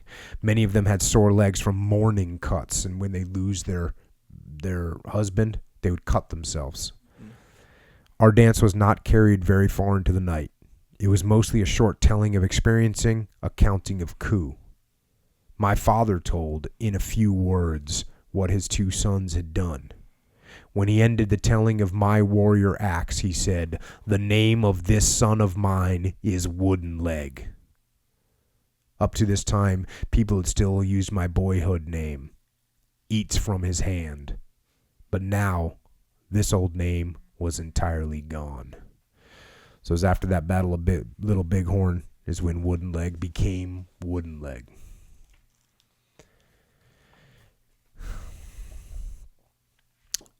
Now they proceed and together all this big mass of tribes.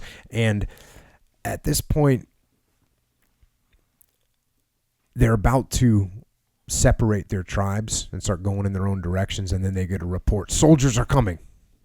The two bands of Indians began to come together again. The warriors mingled themselves as being one tribe. The women and children and older men of both sets of people moved together up the Tongue River. The young men put themselves behind their fleeing people. Somebody said to me, "They have captured some women. Your sister is one of them." My heart jumped when this news came to me. I lashed my horse into a run toward where it was said they had been captured. There I saw the tracks of soldier horses. The trail led me to the river of ice. On the opposite side of the river, the west side, were soldiers. They began shooting at me. I had to get away. I did not see any of the women, so I supposed they had been killed. My heart then became bitter toward these white men. I hid my horse in the brush at the foot of the ridge where some warriors were on its top. I walked up there. Many Indians were hidden behind rocks and were shooting towards the soldiers. I chose for myself a place of hiding and did the same. I had my soldier rifle and plenty of cartridges. Many soldiers were coming across the ice to fight us, but we had the advantage because our position was high and on a rocky ridge. So it's interesting that he doesn't even become bitter towards the soldiers until they do something to his sister. And then all of a sudden he's bitter towards the white men. And it's also important there at the end, you got to get the high ground. Got to get the high ground. That's literally the only reason that I put that in there. It's for those of you out there that are in the military, that are fighting, get the high ground. It gives you a massive advantage over the enemy. So after this, they kind of settle up the Tongue River. And there, I'll go back to the book, we found plenty of buffalo there. We went on west to the upper Little Bighorn. After camping and hunting there, we went farther to the Bighorn at the mouth of Rotten Grass Creek. We did not stay there long. We returned to Little Bighorn. Most of the last part of the winter was spent in a camp in this valley. All the time during the next few months, we had good hunting. Soldiers did not trouble us, nor did we trouble them. All the people had good lodges. In every way we were living, yet according to our customary habits. We were not bothering any white people. We did not want to see any of them. We felt we were on our land. We had killed only such people as had come for driving us away from it. So our hearts were clean from any feeling of guilt. So they're kind of going back to just living the way that they were used to living. And this is where, this next chapter 7, is called The Surrender of the Cheyennes. Just before the grass began to show itself in the early part of spring, 2 visitors arrived at our camp on Little Bighorn. One of these was our captured old woman, Sweet Woman. The other was a half-breed Sioux we called White. Each had a horse to ride, and each was leading a pack horse. In their packs were tobacco and other things for gifts to the principal chiefs. The visitors said they'd been sent out from the soldier fort at the mouth of the Tongue River to invite us to come there and surrender peaceably. They brought us a promise from Bear Coat, the soldier chief there, that we should not be harmed and should be given plenty of food. So they're starting to get enticed. By basically food, tobacco. Back to the book. The 4 chiefs came back to us at this Powder River camp. White Bull was not with them. They told us he had stayed with the soldiers to scout for them in hunting Indians. This news did not please us. As we looked at it, the surrendering to the soldiers was good if one felt like doing this, but an offer to help them to kill friends showed a bad heart. I was more affected, though, by other news the chiefs brought. It was concerning my sister, Crooked Nose, one of the captives. When the chiefs were only a part of the first day out and coming back from the fort, somebody followed them to tell them about her. She had been very sad in the heart because of a belief she would never again see her people. She had felt better when the chiefs came, but when they went away again, she fell into a deep grief. Her sorrow was so great that she had gotten out her hidden 6-shooter I had given to her, and she shot herself dead. My heart almost stopped beating when I heard about her death this way. She had been a good sister, kind to everybody. 7 Cheyennes from the agency came to the camp on Powder River. One of them had a teepee lodge, but no women were with them. They came only to tell us we ought to surrender at the agency. They said all the Indians there were being well fed, were being well treated in every way. Nobody was being punished in any manner for past conduct in warfare against the soldiers. So they're getting told basically there's another group. They can surrender at the fort, the army fort, or they can surrender at the Indian agency, which is also controlled by the soldiers. And of course, I just read that part about Wooden Leg's sister committing suicide. So just a devastating blow to him. Now, as this continues, the decision gets made by the chiefs to surrender. Actually, at first to find out a little bit more, gather some more intel. Little Wolf and the other principal chiefs chose to go out to the agency. And then when they come back, they say that it's pretty good to go. And when they hear this, they hear about the food, they hear about the whiskey, they hear about the shelter. They decide that the main body of the tribe sets off towards the agency to surrender. Back to the book, but not all the Cheyennes were ready yet to surrender at any place. 14 or 15 men, 6 or 7 of them having wives or children, separated off to go westward. White Hawk, a little chief of the Elk Warriors, was with them. I joined another band still desiring the most freedom we considered to be ours by right. 34 Cheyennes made up this band, so there's a couple little separate groups that break off and decide they're going to continue pushing. And as they're doing that, when they get in these smaller groups, if you can imagine, I mean, just like any group, if you break it down enough, you start to lose your efficiency, and that's what happened with these smaller groups. They just weren't as efficient anymore because they had less people. I mean, you can't catch as many, you can't work in cooperation to hunt buffalo, and so they didn't do well on their own. Back to the book. We were having a good many days of hunger. Our horses had plenty of grass, but our own ribs were becoming thin.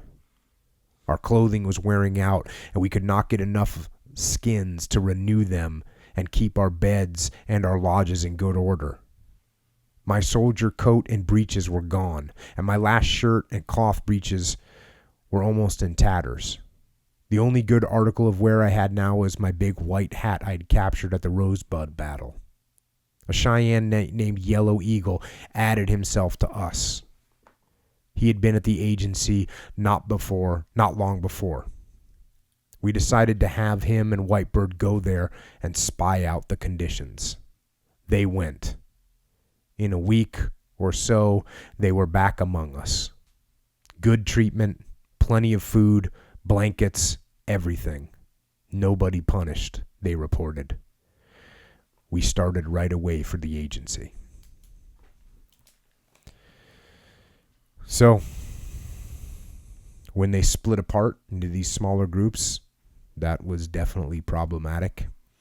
And now they go from being out there kind of on their own, hungry, running out of food, don't have good equipment anymore. And they send somebody to the agency to check it out, and they get the report back that there's plenty of food and blankets and warm, and all they got to do there is go out and give up. So now they move and they start heading towards the agency.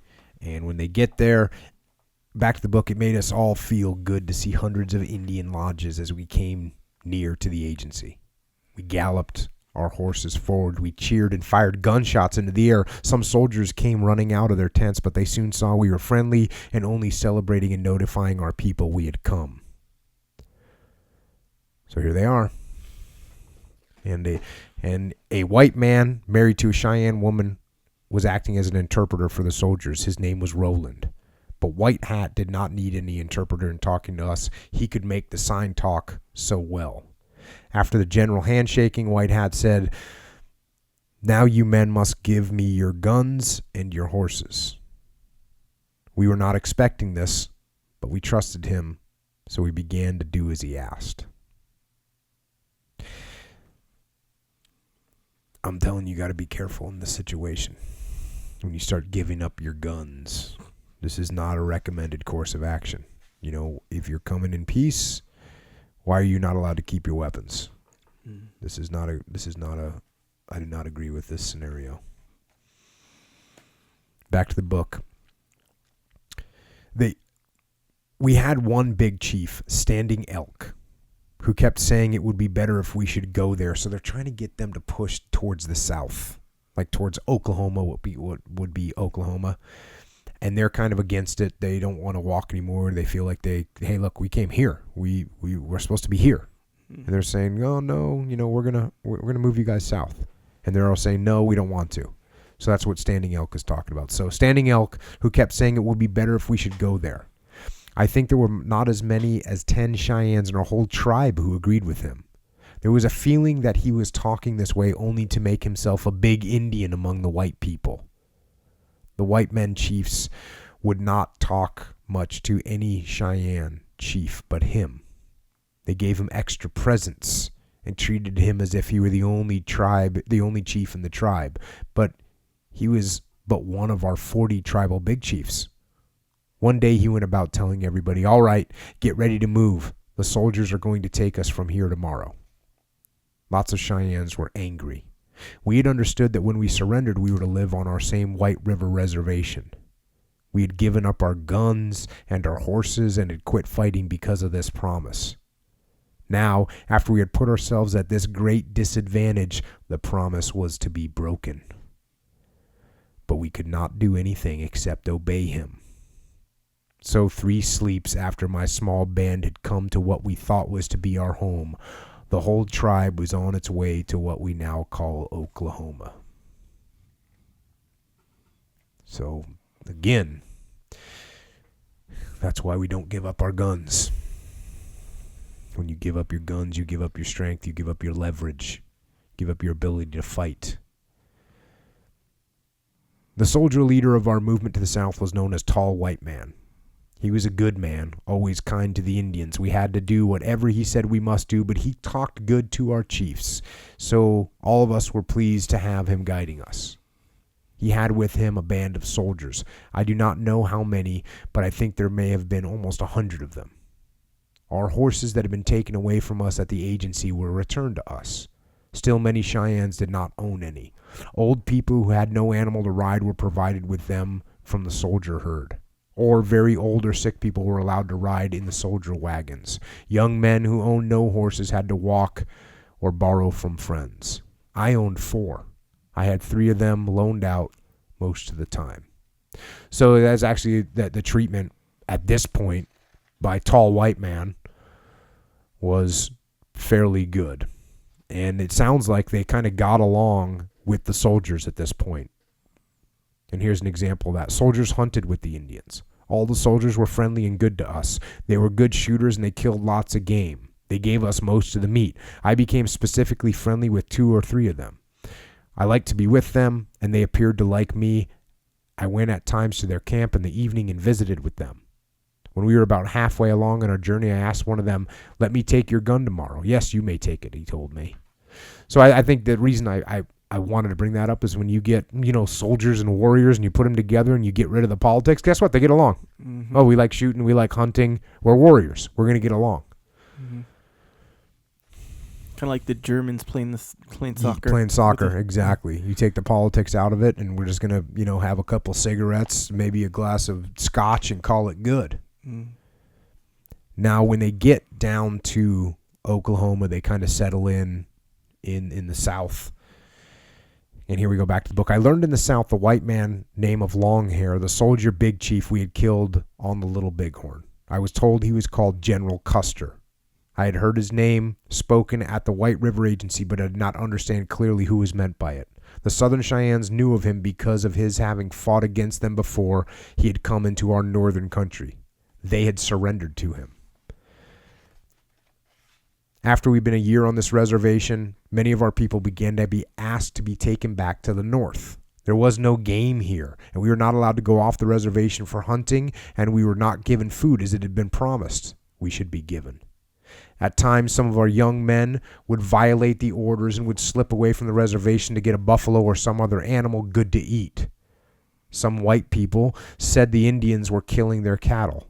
I do not know. I did not do this. I stayed all the time on the reservation. But if any Indians did kill the white men cattle, they did so because they were very hungry and could not find any wild game. We ate the beef because it was the best we could get. We always liked much better the wild game. There was much sickness among the northern Cheyennes. To us, it was a new kind of sickness. Chills and fever and aching of the bones dragged down most of us to thin and weak bodies. Our people died, and kept following one another out of this world. Finally, Little Wolf declared that he, for one, was moving back north, whether the white people consented or not. Others said they would follow him. The agent told them that the soldiers would go on their trail and would kill them. They were promised more food. They waited for it, but it did not come. More people flocked to Little Wolf's side. Dull Knife said he would go too. Late in the summer, more than half the tribe started out. Little Wolf's last message to the agent was, "The soldiers may kill all of us, but they cannot make us stay in this country." The soldiers went after them. Other soldiers from other places were sent out to head them off. The Cheyennes were hunted from all directions. They were found many times, but each time the Cheyennes fought off their pursuers and kept moving northward. Many of our people were killed, but most of them got back to their old home country and were allowed to stay there. From the Southern Cheyennes, I learned a great deal about General Custer's dealing with them in that country. All of them said he had smoked the peace pipe with them at that time that they had surrendered to him 7 years before he was killed.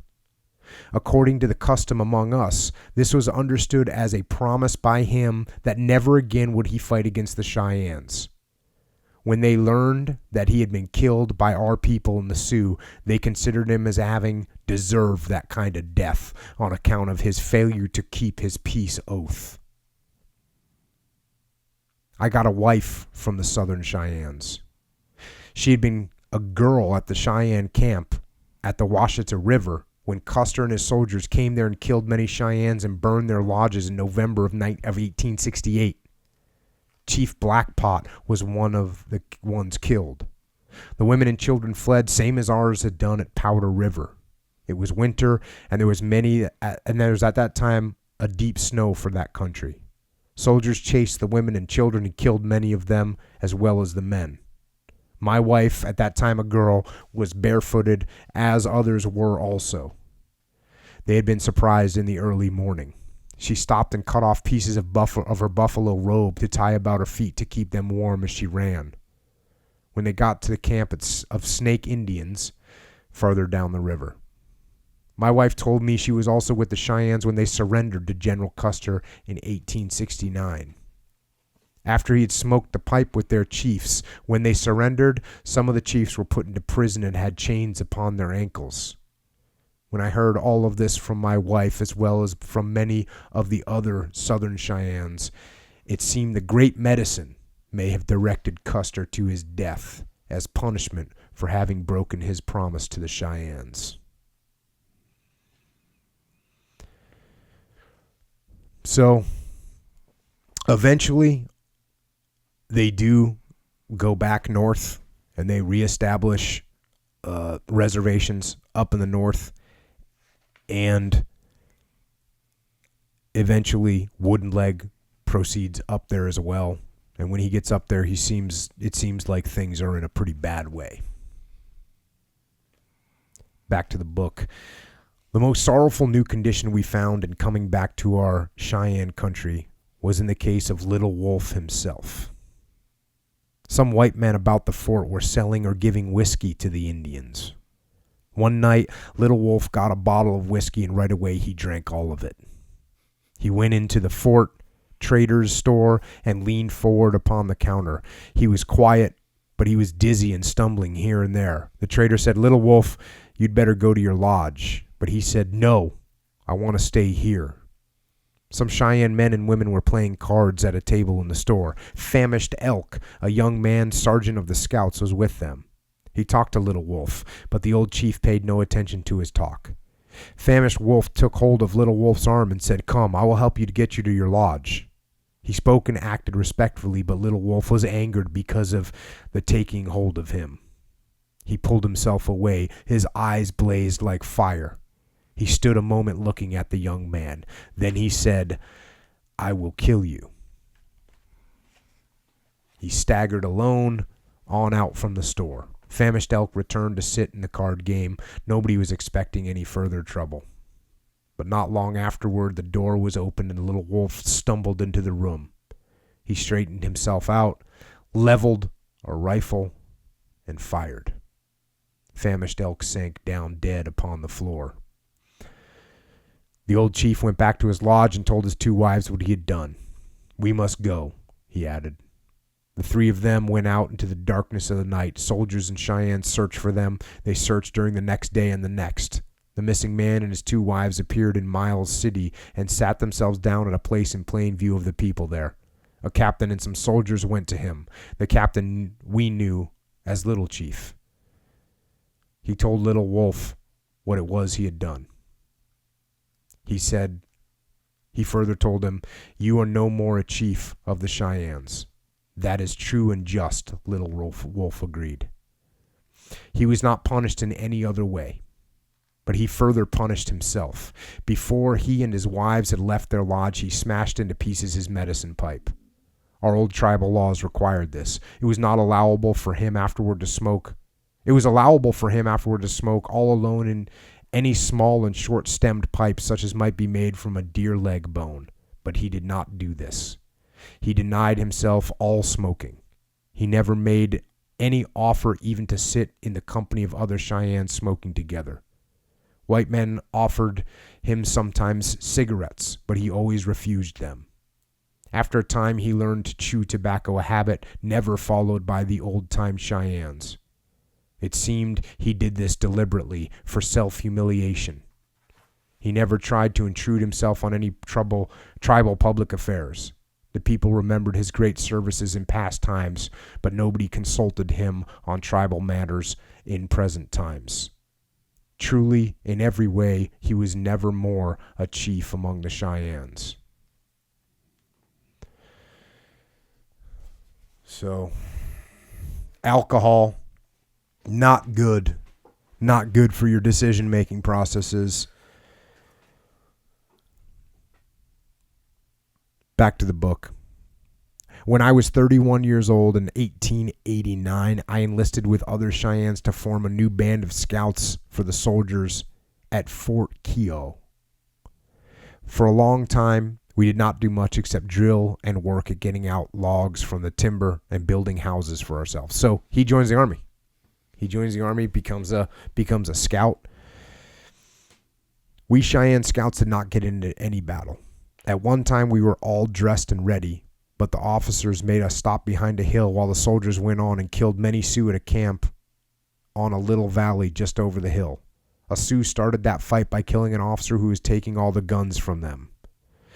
The soldiers began to shoot, and many women and children were killed as well. This trouble was on Wounded Knee Creek.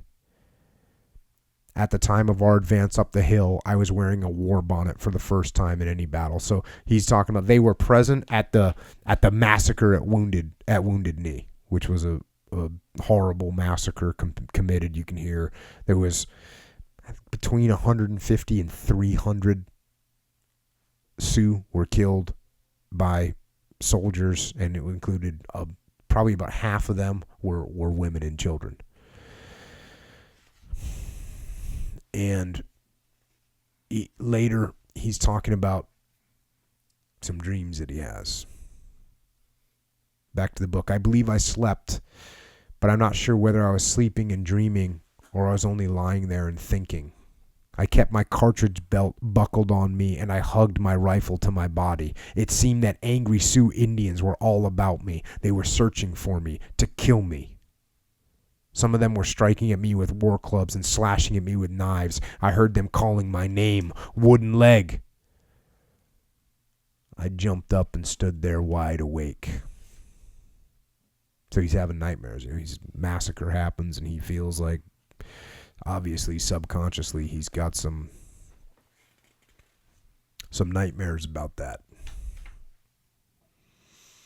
Now back to the story of Little Wolf, the chief that shot the other Indian at the card game. Back to the book. One day I saw the old man Little Wolf at the camp. This is years later. I said to my wife, I see Little Wolf. He's my relative. One of his wives is a sister of my father. I think I ought to invite him to eat at our lodge. I'm glad to hear you say that, she answered. Tell him to come now. Right away, she began to prepare bread and meat and coffee. When I brought Little Wolf around, I found he was partly drunk. He fumbled the food, and he sat and ate. He ate freely as though he were very hungry. He kept quiet and kept looking downward during all the time.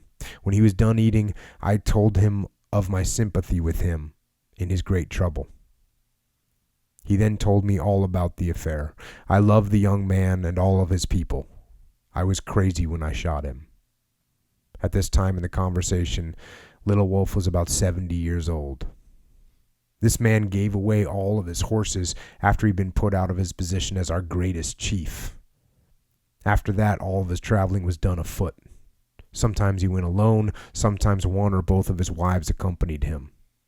They took along whatever packs they could carry, and they slept in temporary shelters or with no shelter. He went at times to visit the Crows. He visited also the Arapahoes in Wyoming, walking 200 miles or more back and again. He died in 1904 at the age of 83 years. His wives and close friends stood his body upright on a high hill overlooking the Rosebud Valley, where many Cheyennes had their reservation homes. A great heap of stones was built to enclose him, thus standing upright. 24 years later, his bones were brought to the agency cemetery and put into a grave there. Bird, the old-time Indian story white man who lives in New York, had a stone put at the head of this agency grave. Even the nearest relatives of famished elk never kept bad hearts against Little Wolf. At different times I have heard talk of him from Bald Eagle, a brother of the young man killed. Bald Eagle said, Little Wolf did not kill my brother. It was the white man whiskey that did it.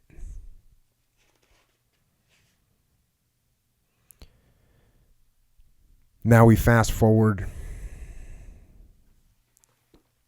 30 years after the great battle against Custer. There was a gathering of Indians and white people at Little Bighorn. The Cheyennes and some other Indians went with a few soldiers to Fort Custer, not far from the place where the great battle had been. The soldiers at the fort shook hands with all of us. We gathered together and some friendly speeches were made by the officers and Indians. All I said was, a long time ago, we were enemies. Today, we are friends. And going even further into the adult, 50 years old now, Wooden Leg says, I was baptized by the priest at Tongue River Mission when I was almost 50 years old. My wife and our 2 daughters were baptized too. I think the white people pray to the same great medicine we do in our old Cheyenne way. I do not go to church often, but I do go sometimes. I think the white church people are good, but I do not believe all the stories they tell about what happened a long time ago. The way they tell us, all the good people in the old times were white people. I'm glad to have the white man churches among us, but I feel more satisfied when I make my prayers in the way I was taught to make them. My heart is much more contented when I sit alone with my medicine pipe and talk with the great medicine about whatever may be troubling me. We had good medicine men in the old times. It may be that they did not know as much about sickness as the white men doctors know, but our doctors knew more about Indians and how to talk to them. Our people then did not die young so much as they do now. Now, Wooden Leg had a couple daughters, and he talks about them here. The younger daughter fell into an illness when she was about 14 years old. We expected she would soon be herself again, but she grew worse instead of better. She became so weak she could not stay at school any longer. She continued to go downward after we brought her into our home. Finally, her spirit went back to the great medicine. All of our love was now fixed upon the other daughter. She advanced to full young womanhood. She could read the white man books. She could write letters to our friends far away. But she too became ill, same as her younger sister. During all of one winter, she gradually wasted away. Every afternoon, her body burned with fever. Every night, her bed was soaked with sweating. Every morning, she coughed almost to strangling. Neither the medicines of the agency physician nor the prayers of our own medicine men could help her. Just when the spring grass was coming up, she was buried in our mission cemetery. My heart fell down to the ground.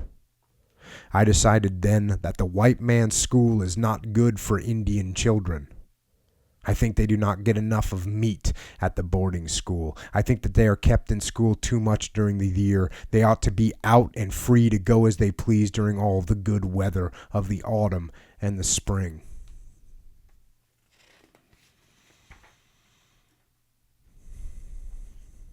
And the book closes out in the last years of Wooden Leg's life, and he's old and he's respected and he's living safely on a reservation. And he says, "It is comfortable to live in peace on the reservation. It is pleasant to be situated where I can sleep soundly every night without fear that my horses may be stolen or that myself or my friends may be crept upon and killed. But I like to think about the old times, when every man had to be brave. I wish I could live again through some of the past days when it was first thought of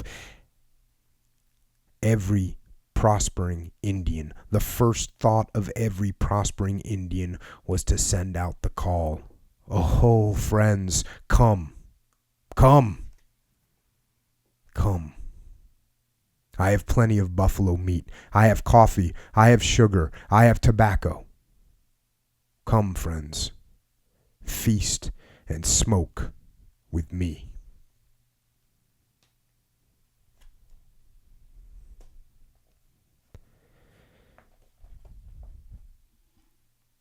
And I'll tell you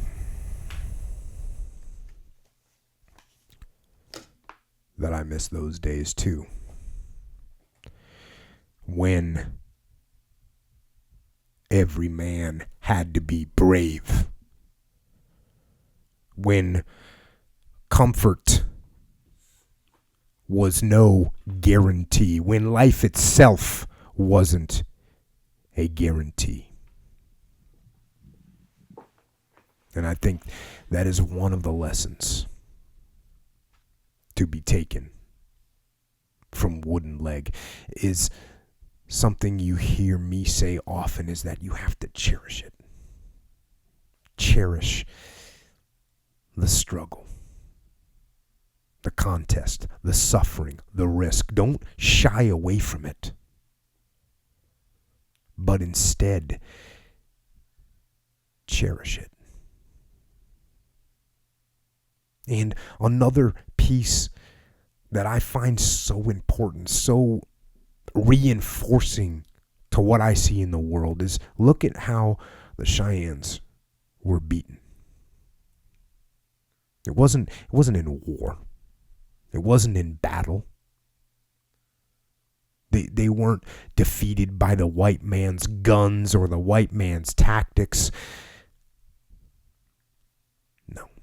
They were slowly taken apart, convinced convinced to take an easier path and enticed by the comfort of the reservations, where food and shelter and tobacco and alcohol were all readily available.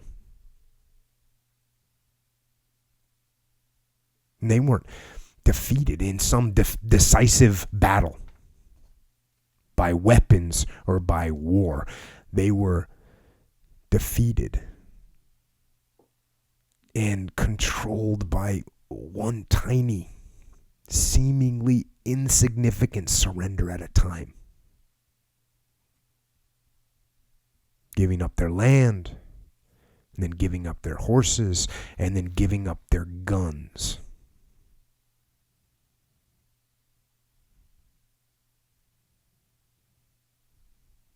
And they were tricked. They were lied to. And the word was not kept, and the promises were not kept, but they gave up their ability to fight back. And it's hard to guard against that. It's hard to even see it happening, because it's like trying to watch an hour hand move. You don't see it. You don't see it move.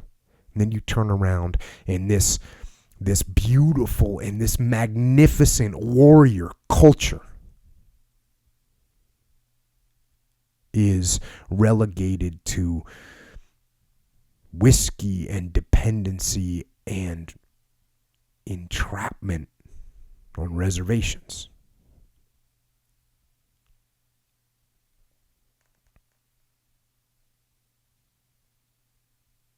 And I think that's an important message. I think that's an important message for our culture. This culture that we have now, the culture of creativity and of open-mindedness and of strength and of individual freedom. That we need to stay vigilant. We need to stand guard against small infractions that may seem meaningless and insignificant, but that will chip away at who we are as a people and as a culture. And the Native Americans, I mean, we could go on and on about the bravery that those warriors showed.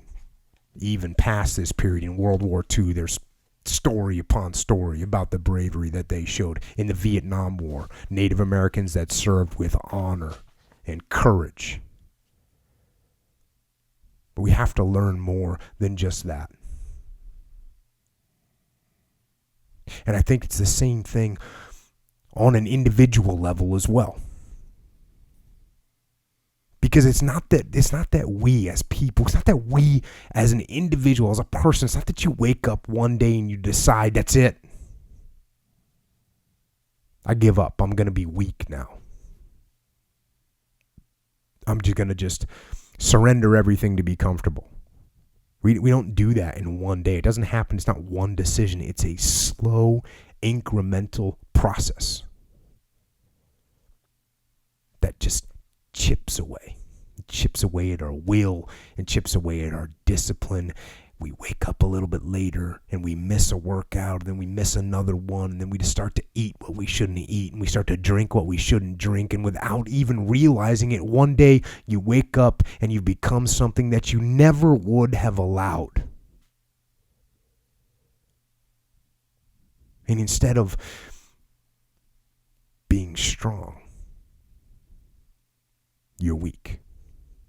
And instead of being disciplined, you are disorganized and you are lost. And instead of moving forward and progressing, you are moving backward and you are decaying.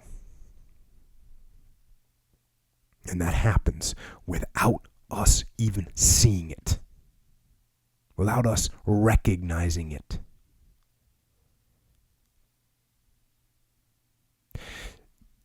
So you have to be vigilant.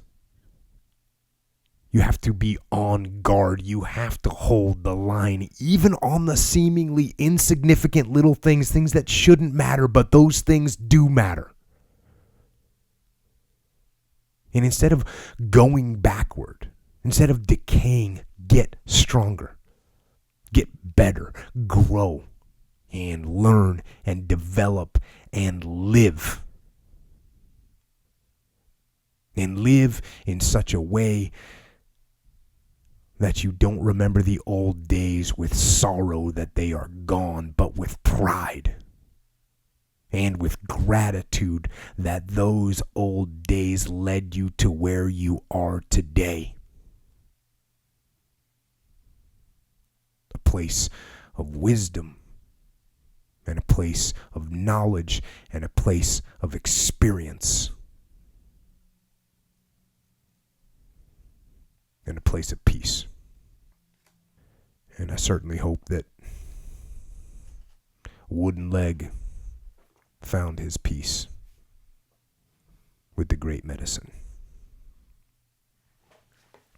You know how I don't know if I mean, you're probably one of the few people that I know anyway that probably didn't go through high school and think about history class, when am I ever going to use this? Mm-hmm.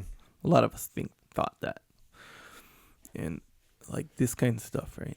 Like actual stuff. History. This is history. This should have been in history class. And it probably was. Yeah. You had to have learned about the Battle of Little Bighorn. Yeah. You had to have. You may not remember it. I don't remember it from high school. That was 40-something years ago. Wounded Knee rings a bell. Right. Yeah.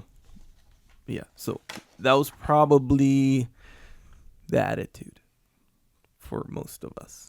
Like, when are we gonna use this? Why do I gotta know this? 1776. Like, how is this gonna help me in my job that I'm gonna be, a doctor, whatever. Even if you had high aspirations. Mm-hmm.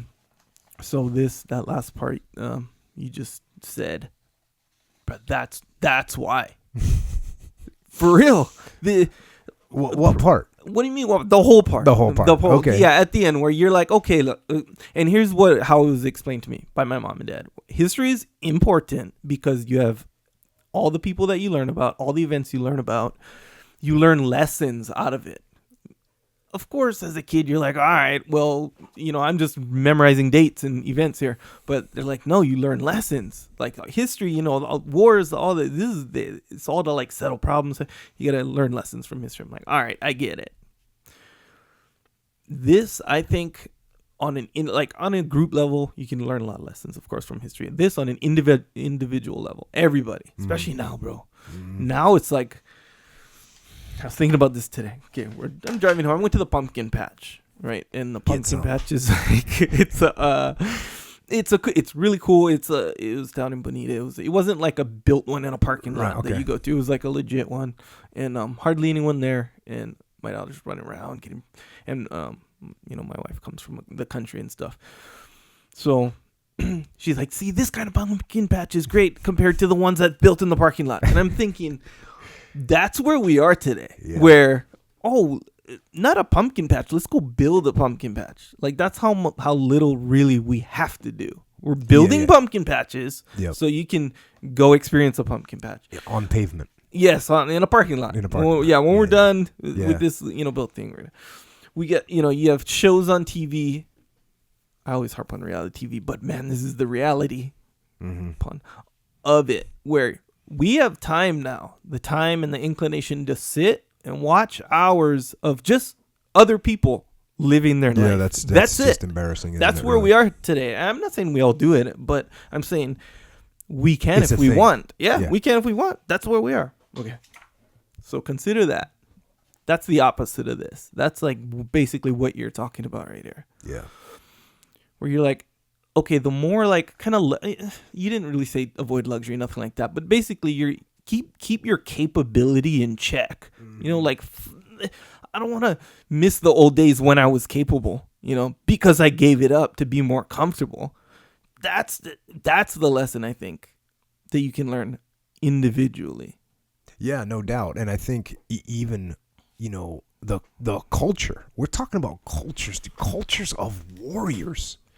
Yeah. That they got overrun by the white man, right? Overrun by the white man. Now there was brutal battles, and we're gonna go. I mean, you could spend all day talking about, but I'm just speaking about one aspect of this. You had incredible warrior cultures that had lived this way for an unknown amount of time, thousands of years, and in 50 years or something, 100 years, it was completely different for them. Mm-hmm. And what I'm saying is, you think that they got crushed or destroyed, or there was this battle. Like, no, if you hear that story, it wasn't a fight to the death. It was a slow, just crumbling away of their culture, the way they had it. And and from a perspective of, I mean, another lesson that can be taken away from this, that's we talk about this all the time. That was it's a form of negotiation, right? Listen, hey, don't worry about it. Just come a little bit further. Just move a little bit further down the path. Move a little bit further down the path. Move a little bit further down the path. And that's my point. Is be careful and pay attention to what you're giving up. Yeah. From your individual life and from your culture as a group, right? In America, right? I'm speaking now from my culture as an American. That's our culture. What are we going to give up? Where is it going? That's what we need to look out for, because at some point we could look around, and it's one thing if we don't have the culture anymore, or we have a different culture, but the thing that I'm talking about, and it's okay for American culture to morph and to grow. That's okay. But what we do have to watch out for is if we ever give up the strength to defend ourselves and say, you know what? Okay, you crossed the line. Yeah. And we are not going to do what you're saying right now. Yeah. That's what we need to be careful of. We can never give up. Somebody asked me on Twitter the other day, hey, what's, in 140 characters, what should our foreign policy be? And I did it in one word. Our foreign policy should be strength. Yeah. Strength should be our foreign policy. We should be strong.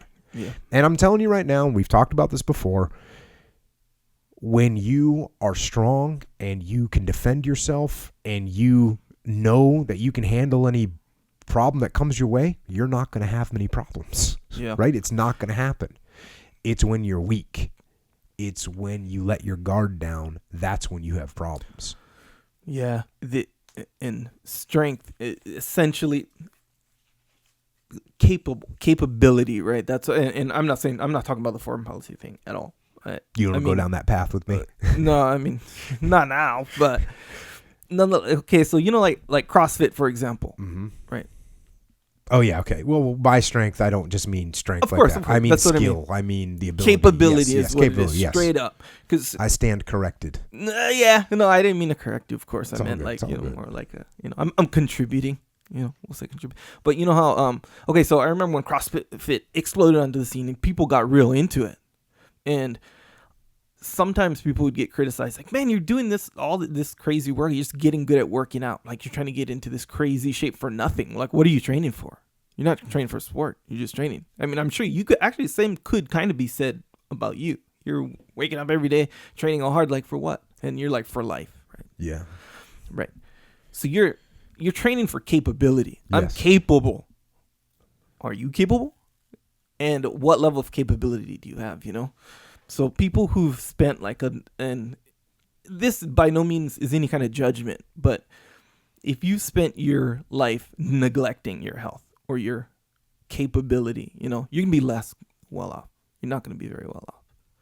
So with that, there is that caution, like this is the cautionary tale, one of the many probably over history, where if you are capable, even if it doesn't seem like your environment is testing that capability, bro, watch out, man. Yes. Test the capability yourself. Yeah. Is what you got to do. You got to test the capability yourself.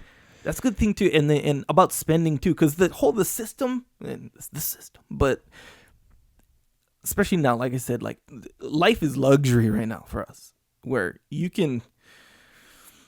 Back in the day, you're hunting for food, you risk starvation. Here, it's like too much food, for example, one of your examples from before. So it's like, it's luxury. So even like consumption, right? What do you spend your money on, spend money on entertainment seems not really in line with improving your capability. You know, like that's what I remember when we moved. I was like, I want to get a home gym.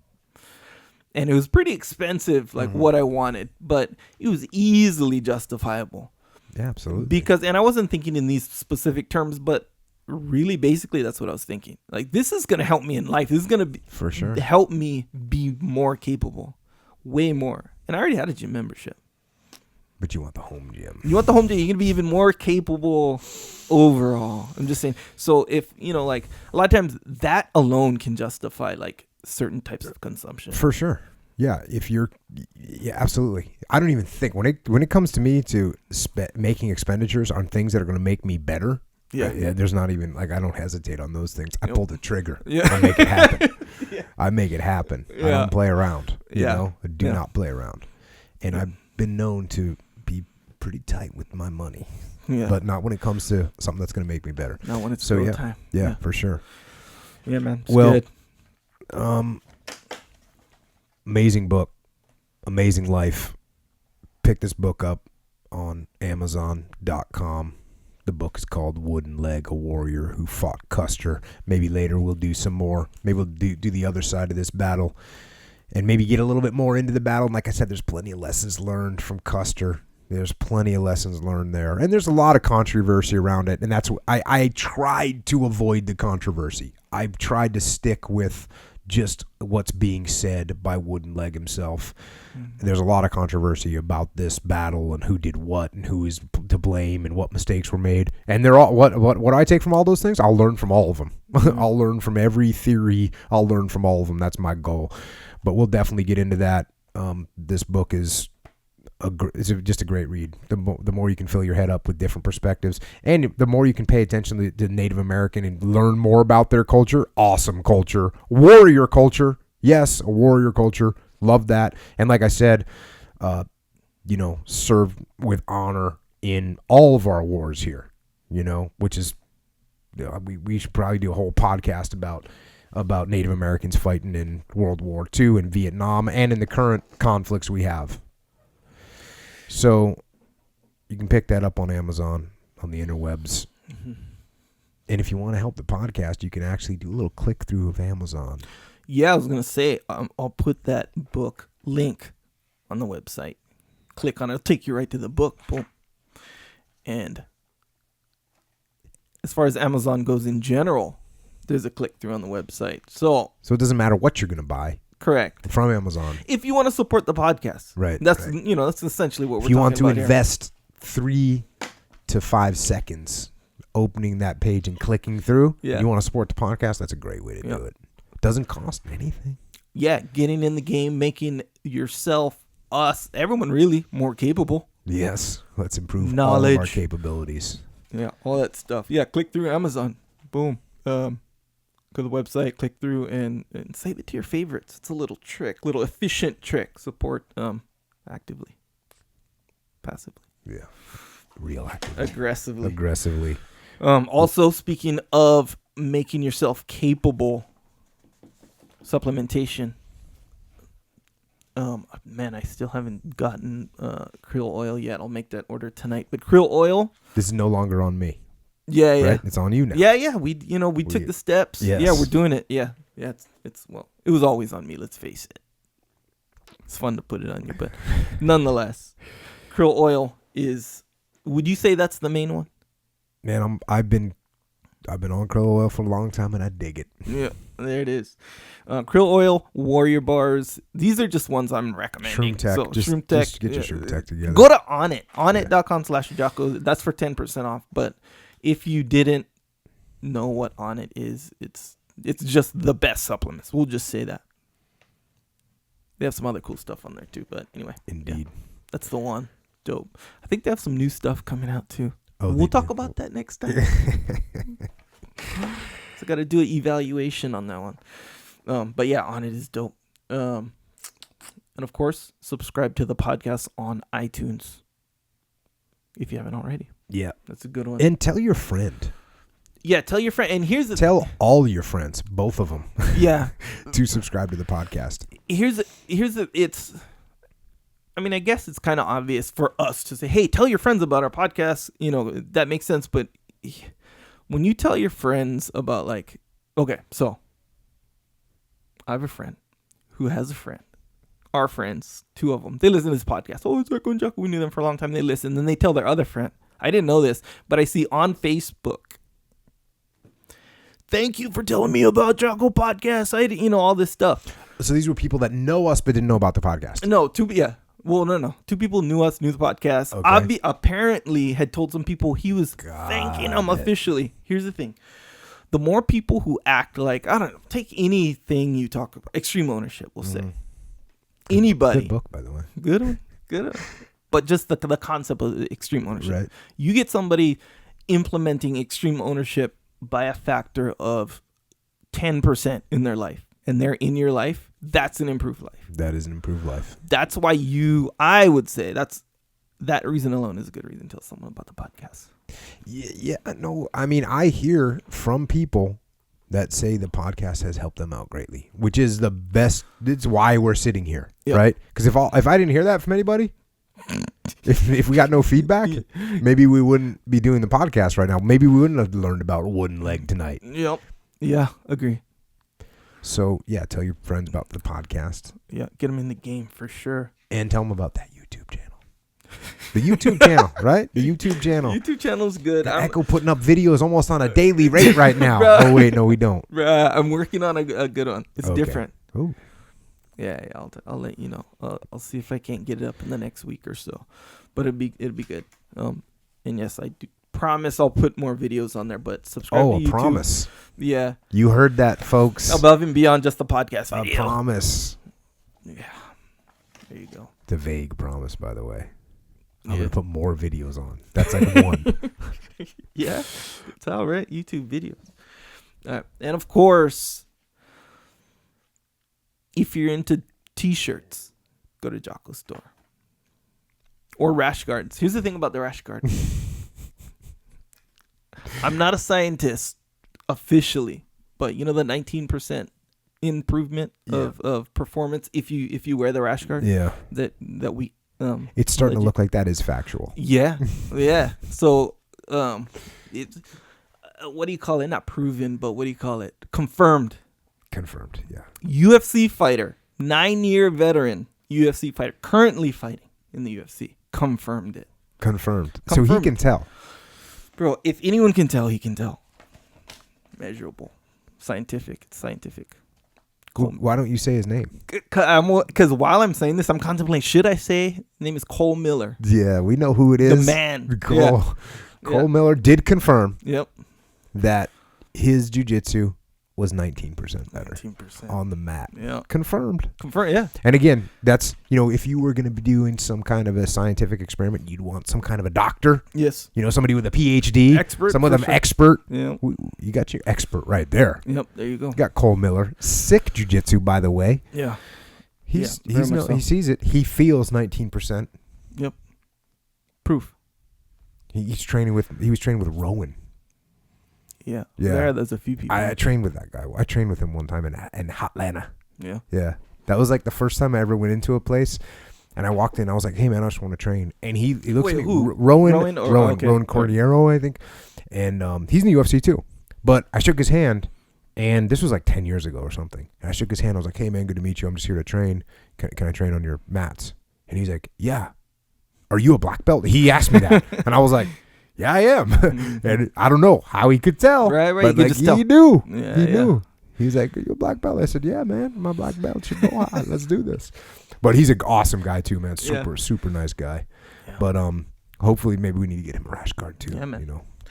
And that's not just for jiu-jitsu. That's for whatever, any physical activity that you need some what do you call it, range of motion. Mm-hmm. That if that means something to you, get the rash guard. It looks dope too for people who have a certain level of aesthetic standard. For those of you that care. Yeah, about that kind Myself of stuff. not I being know. one of Yeah, those you know, you're here to win. Yep. I dig it. I don't care about that. I dig it, man. I dig it in respect for that. But in the event of you caring what you look like, we've got many compliments on the look of the rash guard. So just look at it. JockoStore.com. You can look at the rash guard. Look at the shirts. If you like them, go ahead and get one. You can support that way. Yeah, that's a good Get way in to the support. game. You don't need to donate money. Just look at them. If you like them, go ahead and get one. There you go. I like Well, if you get one, you got to buy one, of course. But I'm just saying, I'm not saying, hey, go buy their shirt. I'm saying, check it out. Look at them. If you like how they look, then boom. If you like what they say, how they make you feel, go ahead and do that, right? Or if you just straight up need 19% improvement in your jiu-jitsu game, then just get one. Or if you just need a t-shirt. But that's true. Oh, we have hoodies too, by the way, coming out. 2 weeks, 2 more weeks. 1 more week, whatever. Running late Those are good. on the hoodies. Yeah. All right. Yeah. Some patches coming out too, some Velcro stuff. Just, there's some good stuff on there. Check it out if you like. Cool. And we might have some tea, some white tea. We do have Jocko white tea. And I'm going to tell you, we didn't expect Jocko white tea to sell like crazy. They're all aggressive. But it's sold. You guys, all that are listening to this, you guys got after it, and all the white tea is gone. Luckily, I apologize for that, number one. And you know what? They just took it completely off of Amazon. They pulled it down. Yeah. They did. I went to, because I was gonna tweet out some of the awesome reviews that it got. Yeah. Sorry. Like also, people that are now deadlifting 8,000 pounds. By the way, no, Sure. it's a fact. Yeah, a guy reviewed. You read it on that? Yeah. He said his deadlift went from 405, 405 pounds to 8,000 pounds with Jocko white tea. So there you have it. That's worth it in its own right. So you always say Onnit supplementation is good. I don't see a 7,500 pound improvement. So so the Jocko white tea is sold out right now, but there's more coming. And depending on when you're listening to this, what is today? October 15th. Yes, it's October 15th. So right now it's sold out. It'll be back in full stock. And not only do we have the tin, the deluxe tin that you can buy, but you're going to also be able to buy a reload, just a box with 100 count in there. And someone wrote a bad review on Amazon. Good. And they said, "Hey, your price is too high, bro. Yeah. I love the podcast, but you can't sell me this Jocko white tea for this amount of money. That's not cool." And so I talked to my tea people. Sure. And I said, "Tea people, Emily, our price is too high. What are we going to do about this?" And she said, "Well, your price is high because you wanted to get this special hardcore tin to serve it in." And I was like, "Well, yeah, because we make, we believe in quality, right? Sure. And so we want to have something that is like tough. So we got the tin." Mm-hmm. And she said, "Well, that tin costs a bunch of money to make and get sent over here and all this other stuff." And I said, "Okay, well, how can we make it cheaper?" So we got a box with 100 in it. Up the volume, lower the price. So now no one's going to be able to complain about the price because it's going to be on a par with any other white tea, except for it's going to make you be able to deadlift 8,000 pounds. Yeah, that's a win-win. Which right is there. Definitely worth it. I'd pay premium price for that. Yeah, tea's gonna so make it's you do good to go. Yep. So check out the Jocko white tea, and it did sell out. And the reason it sold out is because people were buying it. They bought one, and then they bought 5 more. Yeah, because it tastes so good, and people are drinking it pre-jiu-jitsu, drinking it in the morning, drinking it before a test. They're just drinking it all the time. It just tastes good. It replaces every other substance you need to drink. Pretty soon you're gonna be going out to a club, and there's people gonna be like, "Oh, can I get you a drink, sir?" And you'd be like, "Yeah, I'll take a Jocko white tea." They're they're gonna have it on tap. They're gonna have it on tap. Whatever. Interesting how you called the tin. What do you call it? Deluxe or luxury? What did you call it? You call it something. Durable? I said durable. I think you said like luxury or something. Premium. No, you said something. Luxury. Did I say luxury? I don't know, something like that. Nonetheless, we'll play back the tape. Nonetheless, this is like a bunker. More, it's not luxury. Oh yeah. It's we don't make things. We'll call it reinforced. Yeah, reinforced. That's a reinforced. And what's cool is, guess what holds the pens on my desk now? Yeah, one of these. Guess what holds a bunch of nails out in my garage? One of these. That is hardcore. Remember how I told you the other day I like things that have dual purpose? Yes, this is one of those things. Yes. Dual purpose. You're going to do something else with it. Yeah. There you go. There's a little book you can get. It's called Extreme Ownership. It's about combat leadership. If you like the podcast, check out the book. And also you can check out the audio book that Leif Babin, who wrote the book with me, we read it. So it's just more of us talking. Check it out. That's Extreme Ownership. And also, of course, if you feel like you want to keep talking to Echo Charles and I, Mm-hmm. You believe it or not, you can just do it. You can talk to us. We're there, and we're on the interwebs. And if you're on the interwebs, and we're on the interwebs, that means we can communicate. Little thing called Twitter. On Twitter, Echo is at Echo Charles. I am at Jocko Willink. And remember when I said I was like going to back off Twitter? I've been holding the line on Twitter. I'm ridiculous. But I just hammer it. What I do is when I travel. When I travel, I got to sit in an airport. No, I'm not going to. I don't walk around in circles. I don't watch movies. No, I either read for the podcast or I hammer Twitter. So that's what's going on. That's good to do for obvious reasons, but it kind of keeps you informed. Absolutely. You know how like it's getting too many. A lot of people follow you. So if you get a certain number of people following you, can't respond to everything, you can't read. So a lot of times people will be like, hey, let me hire someone to do that. Yeah, that's not. Or hey, I'm not going to spend more time on there or whatever because I'm too busy. So instead of just maybe a little, they'll just be completely not be on it. Yeah, they'll post stuff and then just kind of be it. That'll be it. But boy, you're in touch now. You know what's going on. Yeah, and I get a lot of good feedback. I got a lot of good questions. Yeah, got a lot of good questions, and so that's worth it. So if you want to, Twitter, Instagram, and Facebook. We're both on there as well. All about. And that is kind of where we're at with this whole gig. Now, I guess to close it out tonight, since we don't have time for questions, I just want to say thanks to everybody for listening. Thanks for everybody, all the feedback that you're giving me. Hey, I'm hearing so much from, first of all, military guys, military service members that are out getting after it, guys overseas right now that are crushing the enemy. Godspeed. Keep getting after it. Stay aggressive. Absolutely. Stay safe. To police officers, which I hear a ton from back here, you guys, thanks for what you do. Thanks for keeping us safe. I can't even imagine having that job, to be honest with you. I can't imagine having that job. I don't have the temperament for that job.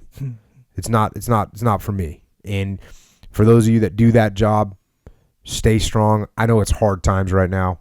A lot of risk out there, a lot of aggressiveness, and you guys are in an extremely precarious position every single day, by the way. Every single call, every single moment. So thank you for what you do. Firefighters, of course, same thing. You guys getting after it and just running towards fire, right? That's overcoming an instinct. That's what you do for a living. So thank you for what you do. Then, of course, we have all the workforce out there that is building and creating things and making things happen. And you are grinding and you are building your world and you're building our world. And so thank you for doing that. And, of course, and most important, as you roll through and as you continue, think about wooden leg. Think about living hard. Think about holding the line. Think about being vigilant. And stay uncomfortable. Stay true. And stay forward. Forward of the decay. And you do that by getting out there and getting after it. So until next time, this is Echo and Jocko. Out.